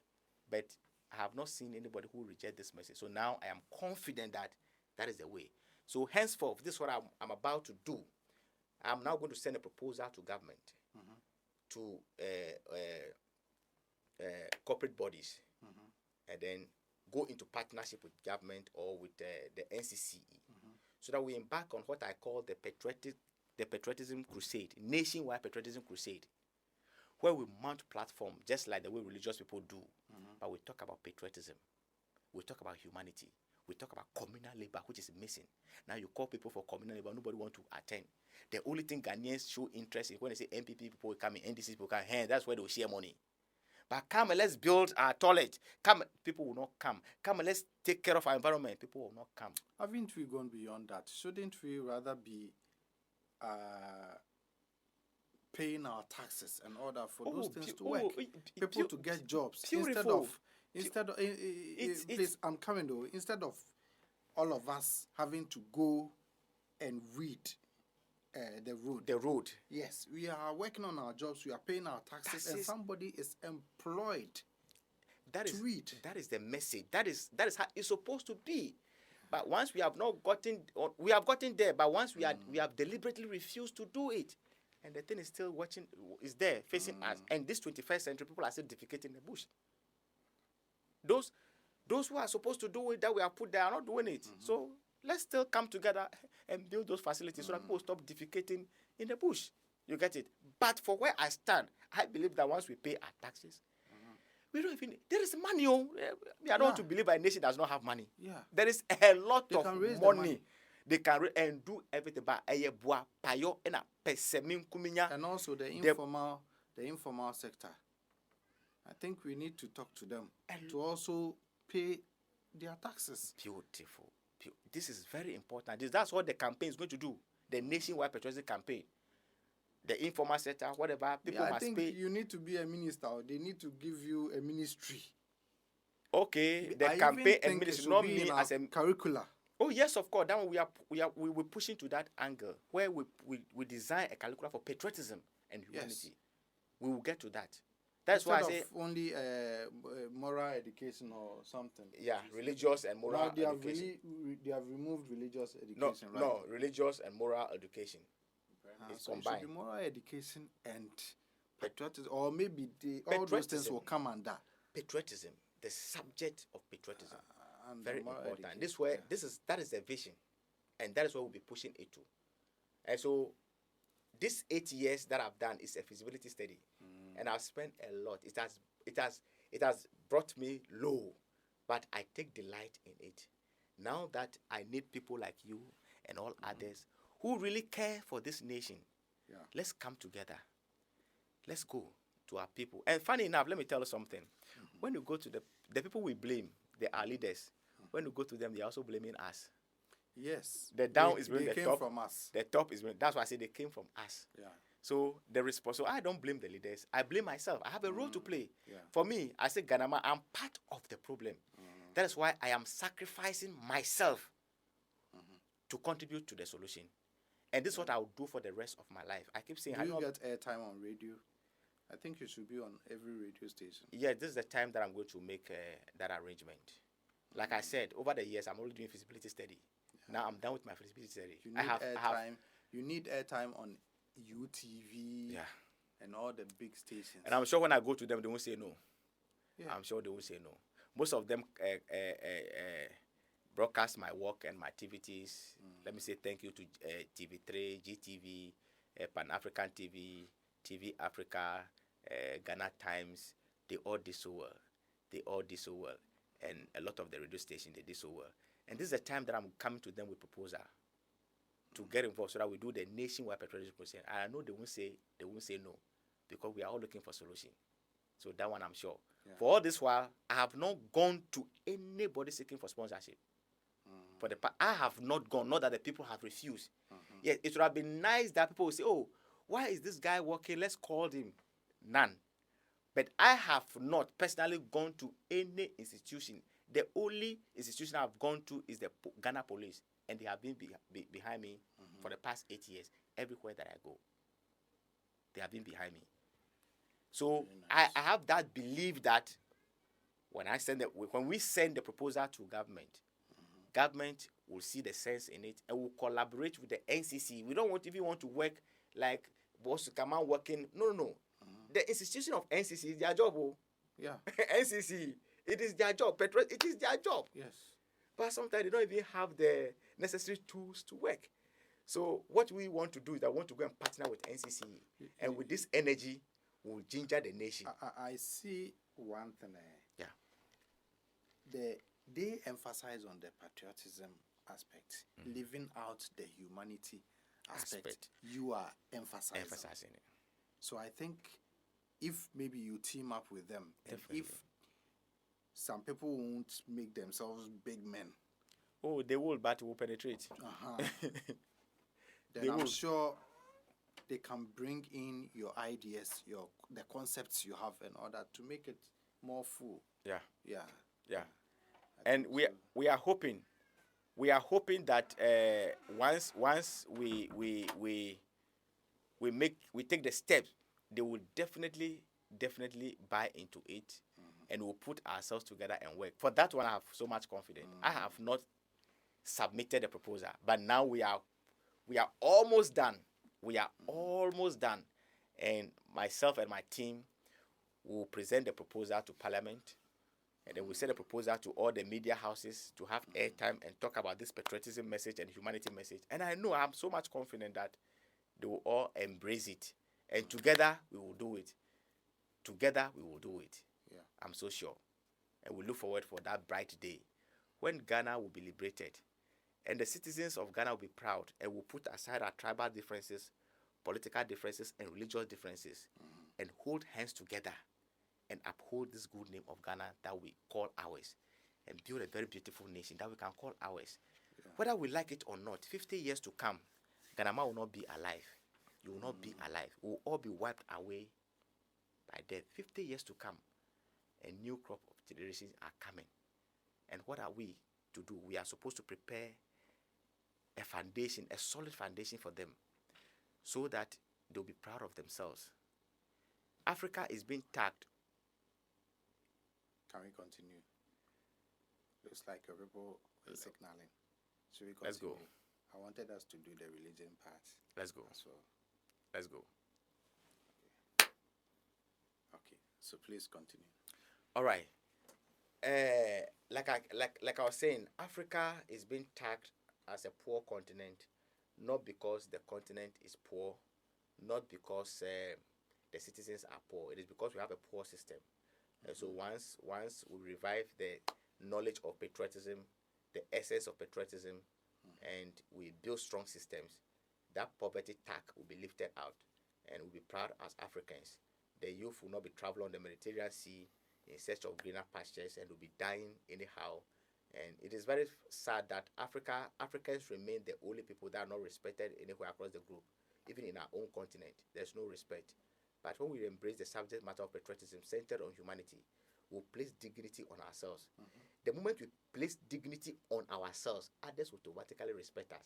But because we don't respect ourselves, we've made ourselves the laughing stock. That's why they are treating us the way they are treating. So I don't blame others when they mistreat us. I blame ourselves for not treating ourselves well. Yes, and when you make yourself attractive, people will find you attractive. Thank you. So that's all we need to do. Let's make ourselves attractive. But why don't you believe in God? Well, my brother, it's a very good question. The reason why I don't believe in God. Must I believe in God or has to know God? Must I believe in God or I'm supposed to know God? That's the first question. The word to believe in God to me does not even make sense to me. But let me go this way. I used to believe in God until 8 years ago when I said goodbye to religion. Why? Because of the dream that I had when I understood the concept of humanity.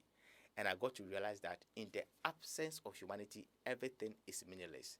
When I got mentally involved to understand the universe better, not from the angle that I was raised with, but from my good sense of reasoning, that I got to know that, so the thing is about us. We make the difference. Even the name God, we brought it. Even the discovery about the knowledge, we set it up. Not like some old man somewhere told us that I am here. No. Nobody said God is an old man. Oh no, I am. Do you have that concept? No. I am about only, God. No, I don't have that concept about God. But the whole concept about God is that He's a supreme being. When you say God, it's a supreme being. When you say somebody is a being, or a supreme entity, or whatever it is, that we have even affiliate what do you call it, a gender to Him, that is He is God. He's all knowing. He's all powerful. And all these things are based on assumption. There's nothing bad so you don't assuming. Believe there is any creator? No, there's no any creator anywhere. So how did the world come into Thank you. being? Even to say the world came to being does not even make sense. The world has always been. The whole what universe makes you we think see. So? Yeah, the whole universe you see is a force on its own. It has no beginning. It has no end. A force that has many, many fragments. Sometimes human beings think themselves out of the universe as if we are not part. We are part of the universe. We are a fragment of the universe. And so this universe is a whole with different fragments coming together to make the universe. None of the fragments is superior over the other. So, one, human beings don't need to pay affiliation to any fragment, be it God or whatever it is, because it does not exist. We are a fragment. What of Abosom and they are all they are all part of the assumptions. Assumptions. They are all part of the assumptions. In the absence of humanity, everything is meaningless. In my last interview that I did with Paran Mock News, Paran from Nigeria, I showed people how to kill a god. I said the best and the easiest way to kill a god is those who believed in God should put that belief aside. God is dead. But as much as you keep saying there is God, is there for you. Let all those who believe there is God put it aside and see God is dead. In the absence of humanity, everything is meaningless. We are the saviors of ourselves. There is no savior outside humanity. So that is why I don't believe in God. God does not exist. What of, you know about Abosom, Akonfo, and all those. You see, things. my grandmother was a fetish priest who brought me up. Amotia, it's me befa obi dene kotenen room. My brother, for 3 years. All these things, they are able to heal the sick. All these things are able to. All these things are fairy tales. If you're able to heal the sick, you have a knowledge of about herbs. Okay. If you have a knowledge about herb and you're able to heal the sick, it's a knowledge that you have. It has nothing to do with spirituality. They're able to charm money. Charm money. Yes. They charm money, and then you find the aspect. The one who is charming money takes money from you, then gives you fake money. See, do you think the one who is charming, the one who is so you don't believe anything supernatural? Oh, no. All those things are concept party. They are magic tricks. There's a video. I think it's even on my channel. A snippet of it, where some people, are comfort. They were, levitating. They were in the sky. Dancing in the sky. In the video? Yeah. In the video, right? Yes. Thank you. These are all tricks. Call the person to come and stand in front of you and dance in the sky. The person who, whatever he is, this is what we believed in. Seeing is believing. Human beings are full of tricks. It's a trick. You see, this is how it goes. There's this thing I keep saying. It's part of my philosophy. I say nature does not forgive. Nature does not forgive. I don't believe in judgment, but I believe in consequences. If this is electric, you hold it to shock you. Hold it to shock you. It will not say you hold out forgiving you. No. Nature does not forgive. We receive the consequences of our actions. So once you are doing bad, that's why we believe that we atheists have a positive mindset towards your fellow human being. Because I don't believe in judgment, I believe in the consequences of our actions. I am careful in the things that I do. Because I don't pray, I don't consult any spirit. So why am I still alive? People who even pray, who went to 31st night, they roll over, some of them are gone. Which I am not better than them. Don't tell me sometimes God is scared. No, don't say that. Sometimes I have a feeling what you people, atheists, what you say is like you are trying very hard to deny simple truth. No. Like the examples I'm giving you. These examples. These supernatural things that happen. Yeah. So you are saying none of it exists. None of them exist. All fake. None of them exist. And so what if you witness one for yourself? Do you know what? Would you still say it's fake? You see this how science works. Interrogating it. Yes. This is how science works. It's about questioning, observation, experimentation. You see, and many are times when our people are not able to define the things, and some of the things we inherited from our predecessors. So the way your grandfather present it to you, that's how you are going to accept it and pass it on to the next generation. And we came to meet this concept already established and being passed over to us. And it does not come with explanation. But science is about observation, questioning, experimentation, to explain the things. By the time you explain the thing, you realize that this thing has nothing spiritual about it. But because the person couldn't explain it or has no knowledge of how, but for instance, somebody who says, okay, I combined these two herbs and I got this result. Why this particular herbs but not cassava leaves and contumely? But you took that particular herbs to do what you did. But if you take contumely and cassava leaf, you won't achieve that. That means that the herbs that you are using has some medicinal purposes to achieve that result. Have you taken that herbs to the laboratory to do the scientific analysis to see the things that it contains? Forgetting that, let's not forget, I said the universe is a force on its own. Every fragment carries a force. Human beings will carry force. Leaves, plant, animals, everything, air, sun, they are all forces. Are you talking about spirits? No. Force, energy. Time. The force that I feel. I speak, you hear. The weight that it carries. We so put ourselves, we build. Any spirit? No. All these spirit things, it is, how would I say it? Assumptions. And most of the things that people talk about is mental disorder. People don't understand how the brain works and how the mind functions. They have no idea. And so they associate dreams and all those things to spirituality and all that. But dreams are the reflections of our minds. Yeah, so I was going I was going to dreams. Yeah. Since I said Have I you dream, ever dreamt and it happened? I'm a dreamer, and I dream it happens. So what do you say about that? It's, if there is no spirit involved, there's no spirit involved. You don't believe you have a spirit? No, I don't believe I have a spirit. What, from spirit from where? What kind of spirit do I have? So let me ask. Do you have a spirit? Again. So let me ask the question again. Ask a question, my brother. If you dream, that let's say something happened. If you dream that something has happened, and 2 days down the line, it actually happens. The exact way you dreamt about it. How do you explain that? It is the energy that we build around. For instance, I know you. You know me. Everything of yours is already in my subconscious mind. Our movement and everything. Your vision, your mission, whatever we are, whatever we are going, whatever we want to achieve is always in our subconscious mind already. Once you think about it, it's registered. Once they told you, it is registered.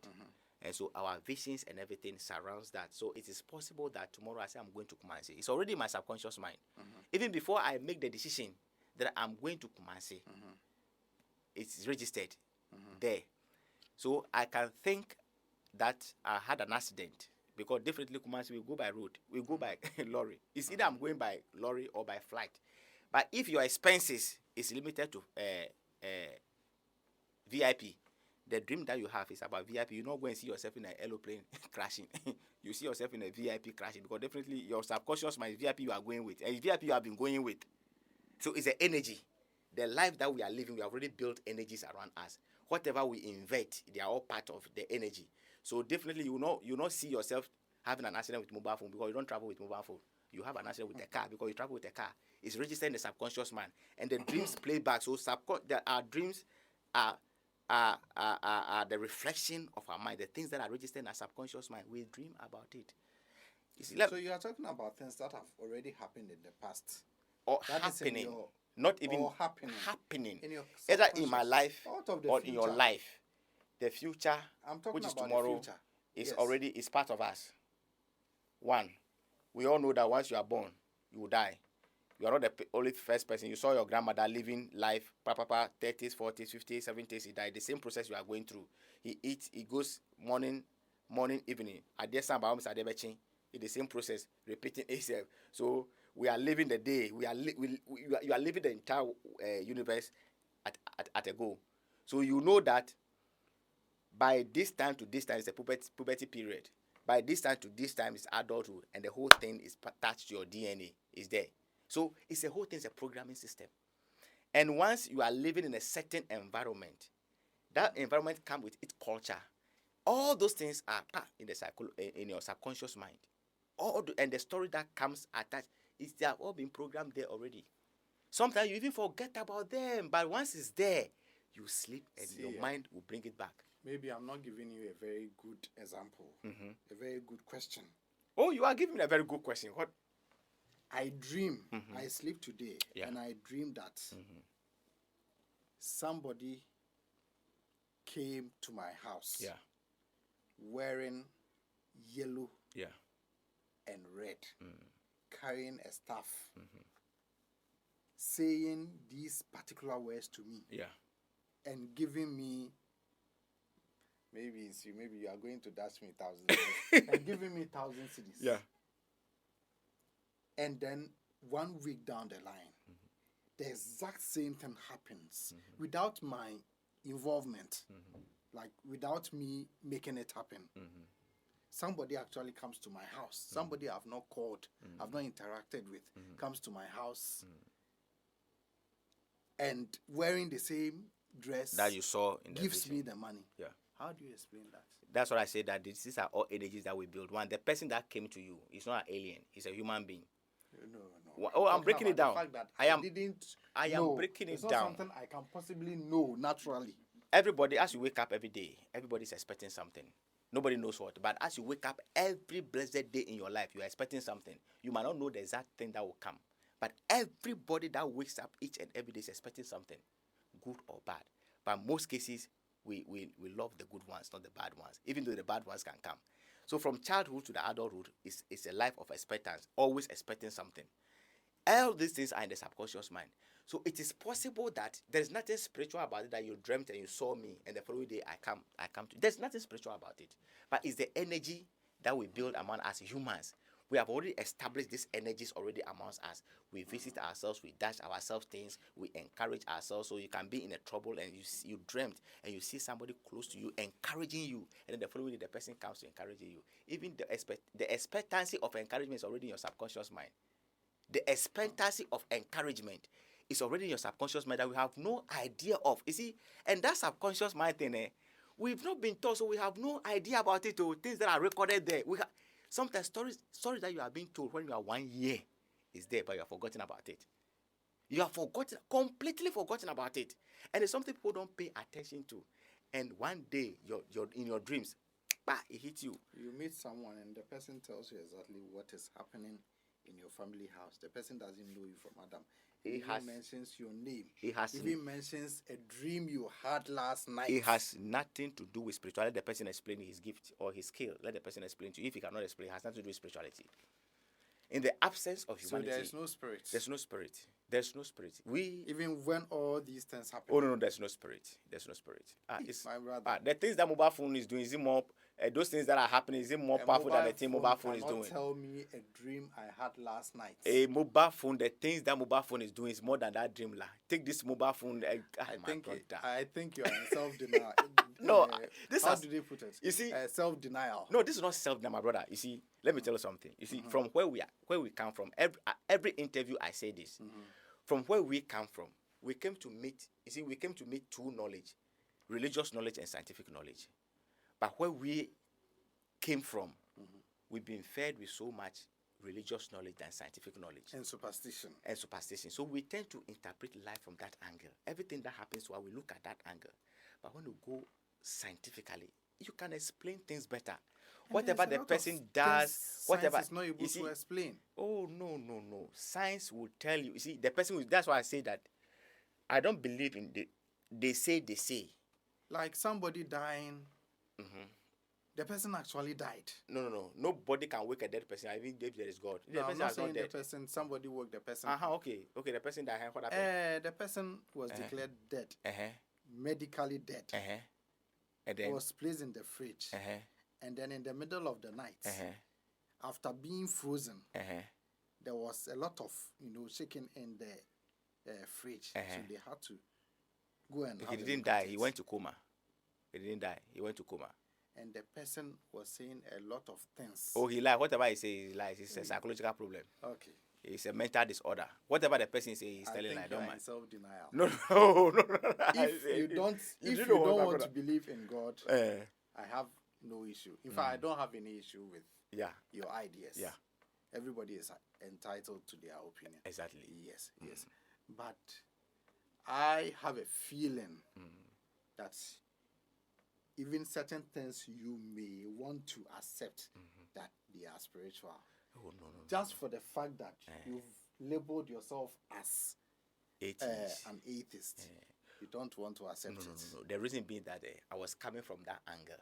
I was religious all my life. And you don't have to you don't have to agree with every religion or Christianity that God is like a human being with a long beard and all that. Yeah. Some believe God is a force, an entity that cannot be described in human terms. Exactly. And all that. Exactly. And that he's not directly involved in our affairs. Exactly. Like the way people think that things that day it does. God wakes you up, make the rain and all that. Yeah. But as for yours, you've taken it very far. You are saying none of it exists. None of it Spirit doesn't exist. All exists is your the soul universe. doesn't even, or your soul exists. Soul. Yes. No, there's nothing like soul. So when you die, what happens? You die. You die. When you die, it means like the gadgets we are using now is connected with power. Okay. When those ones that have eternal storage power, it can work to a certain extent. When the power goes off, what happens? The thing goes off, right? As human beings, we are depending on oxygen. That is our source of power. When you are cut of it, you are dead. It doesn't mean a soul or spirit is gone out of you. That is why when you hold your nose, nothing goes anywhere. Come again. Nothing goes anywhere. Nothing goes anywhere. No, nothing goes anywhere. What those things that who are able to consult the dead, speak with the dead. These are all tricks. These are all tricks. Don't mind them. These are all tricks. In the absence of humanity, everything is meaningless. If these things are there, they work. Charlie, the things that happens to us on daily basis. I know someone who went to speak. Can I talk about it more? Yeah. You have the floor. If you permit me, I will describe the circumstances. Yeah, and then you give. I would have permit you, but the reason why normally sometimes I want to meet the people. Is when the people tell the story. Let the person who was involved come and meet me. Bring the person to the studio. Let me ask the person critical questions. When we meet such people, we have questions that we ask. We call them critical questions. And you'll be surprised that, oh, okay, GhanaMan, what GhanaMan is saying. We are not afraid. We have made ourselves available. When they are there, they should come. They should call us. Let's engage in debate. Those superstitious people, those spiritualists who said, we are also there. They are seeing us on. Why? They should come. Let's talk. Let's talk. It's difficult to have a conversation with an open-minded person because we don't value superstitions and all this. We are talking about logic, reasoning. Reasoning. We engage with reasoning, the use of the mind. That tops all because at the end of the day, that's what carries us. The greatest tool in our possession is the mind. So you can't come and tell me stories, superstition, nice story. They want me to believe. No. Let's put it into practical. Let's reason around it and see the sense in it. Once there's no sense in it, it doesn't put food on the table, but just to scare people. Put it aside. Let's reason. GhanaMan, don't you think spirits or even the forces that we call electricity, force of gravity, kinetic energy, don't you think they might be what we call spirit? They might be aspects of what we call spirit. These are the things that have been discovered and measured by human science. So there might still be aspects of these forces that are even intelligent that we haven't been able to decode, to understand. So we call spirit. Don't you think there's that possibility? Because when I talked about dreams and you see in the future and all that, you mentioned energy. Yeah. What if there is an aspect of this that is intelligent that we still don't know yet? Until we get there, when we get there, we'll see that if there is. But until then, there's nothing like that anywhere. And don't forget, I said in the beginning that the universe as we see is a force on its own with different fragments. And I've explained that. So what if that is the force we call God? So why should a God call God? If that is it, then you yourself calling that God, there's no sense in it. You are just a fragment of the universe. Of the bigger one. So which one is the bigger one? Which one is the bigger one? Which one? Of a bigger entity. Where is that bigger entity? Where? I told you that the fragment is like maybe you are a fragment of it. It's an interdependent, and that thing is also a fragment of me, or in the other planet to the other planet. So it's an interdependent. Okay. We are interdependent beings living in an interdependent universe. None of the fragment is superior. You didn't die at home, so why go and refer to somebody as God? Why that thing cannot even survive without you?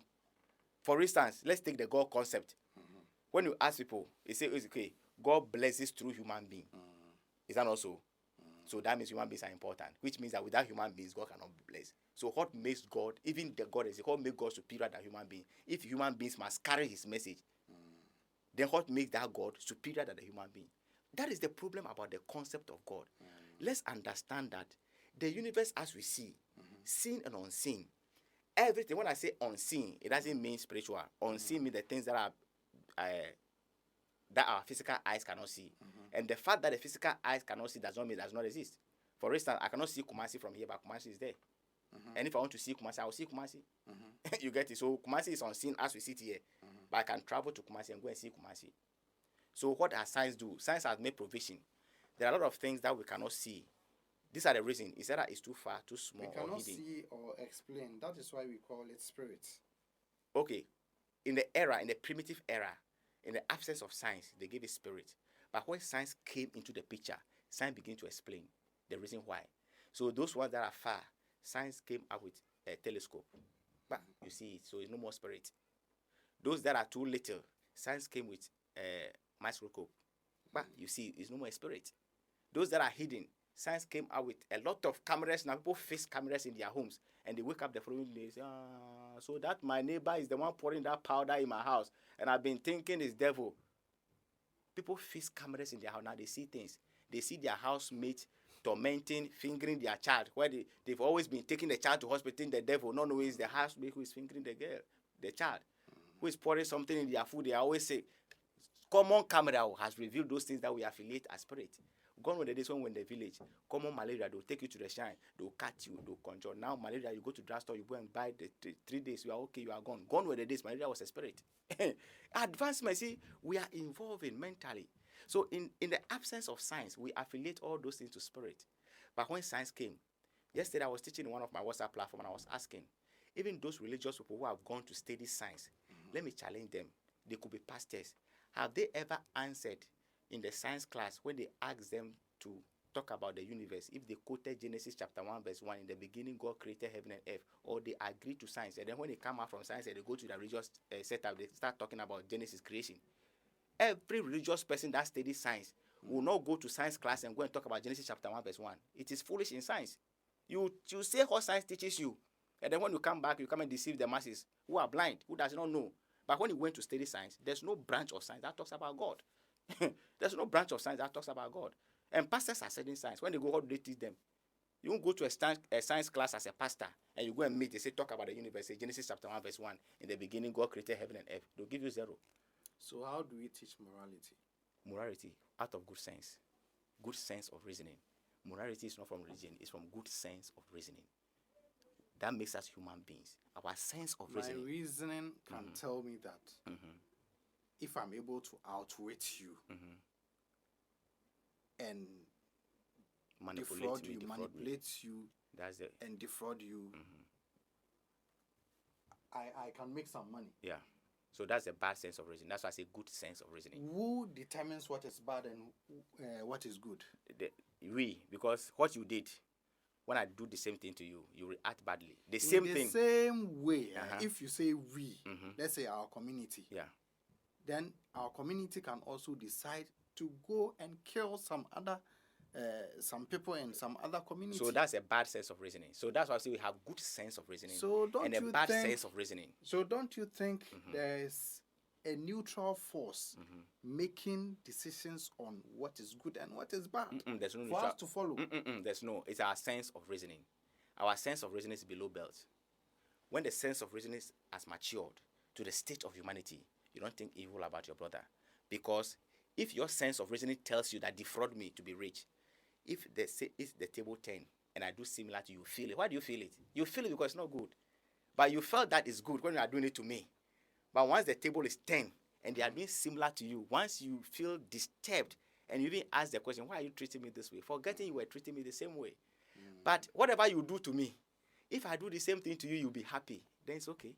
But once I defraud you, and you'll be like, Charlie, then your sense of reasoning was not good. That's why I say good. We have good sense of reasoning and bad sense of reasoning, which is the negative and the positive. So good sense of reasoning covers everybody, protects everybody, embrace everybody. It's good for you, it's good for me too. So my thought about you is good. Your thought about me should be good in your mind. But if my thought for you is good, but yours towards me is bad, then you have a bad sense of reasoning. And we have a lot of bad sense of reasoning in our system. The subject matter of reasoning is a different ball game altogether. Okay, reasoning, the word reasoning is a whole thing altogether. And we have problem with reasoning deficiency in our society. People are not reasoning well. The challenges that we are having globally is all boiled down to sense of reasoning. So we have to project good sense of reasoning. Once we are able to strike the difference, to know what is good sense of reasoning and bad sense of reasoning, morality is at point. I don't need any God to come and tell me to love you. No. I don't need a God to tell me to. I have brain, I have sense. The greatest tool in my possession is the mind. So I depend on the mind. Okay. And I know that I believe in this philosophy of From the Christian perspective, Jesus, do unto others what others will do unto you. I go by that principle. I believe in that principle. It's perfect there. Do unto others what you want others to do unto you. That's a good sense of reasoning. But if you do something to me and I do similar thing to you and you be hurt, then your sense of reasoning is bad. And this is what I believe in. Somebody who's an atheist who does not believe in anything. I believe in I believe in consciousness. I believe in treating my fellow human being well. If I treat you well and you kill me, I have no problem. In my mind, I know that I'm a good person. And I know by all means we will all die. So if you treat me badly, I know you get the consequences. Not in hell, not after death, right here. Sometimes your greatest judge is your conscience. When everybody's asleep and you can't sleep and your conscience is judging you, it's the greatest judgment. People don't know. You see everybody walking around smiling, but people, what their conscience is doing them is more than tormenting them. And people have no idea of those things. And these are some of the things that we fear. I fear no judgment, but I fear consequences. So I'm careful in all my actions. And because of that, I'm not afraid of anything. The only thing that I'm afraid of is my fellow human being with a corrupt mindset. I'm not afraid of devil. I'm not afraid of God. I'm not afraid of any spirit. I go anywhere, anytime, any night, in the night. What people do, when they are driving, they get to cemetery, they blow horn. They are crossing bridge, they blow horn. Do you also do that? I ask people where I live directly opposite the cemetery. And then when the drivers are coming, they are blowing. I saw them. What are you blowing horns for? Me, I live in the cemetery. I'm not seeing ghosts. You are passing, you are blowing horn. I've been driving all this while. I've never blown horn in cemetery or crossing any bridge. If you are spirit, come. come, let's talk. I'm welcoming spirit, they are not coming. I'm welcoming the devil, it's not coming. We are welcoming God, God is not coming. My greatest fear is my fellow human being with a corrupt mindset. That's the only person that can hurt you. That's the only person that can hurt you. So, my final message to Ghanaians is for us to embrace the subject matter of patriotism and humanity. If we only want a better nation for ourselves, let's embrace patriotism, the subject matter of patriotism centered on humanity, because in the absence of humanity, everything is meaningless. Let us put aside our tribal differences, political differences, and religious differences, and hold hands together and build a beautiful nation for ourselves and for posterity, and we'll be happy. Thank you. Do you have any contacts where people can reach you? Well, you can. If there is any fund they can contribute to or something. Well, people can reach GhanaMan on all social media platforms as GhanaMan. GhanaMan. Okay. Facebook, IG, TikTok. I use Bot Sikaman. Okay. And then YouTube, GhanaMan as well. GhanaMan on YouTube. My telephone number is 0244 937 862. 0244 937 862. GhanaMan needs support, but not support as to give you money. Come so that we do it together. Let's put our strength together and do this for our nation and do this for posterity. If we want Africa to be liberated, it's only through patriotism. If we want to build a solid foundation to do away with poverty, the struggle that we see among us, is only patriotism, the sense of patriotism. So everybody needs support. We need ourselves. Let's come together and do it. And one day, posterity will be proud of us. Thank you very much. Thank you for coming, GhanaMan. Most grateful.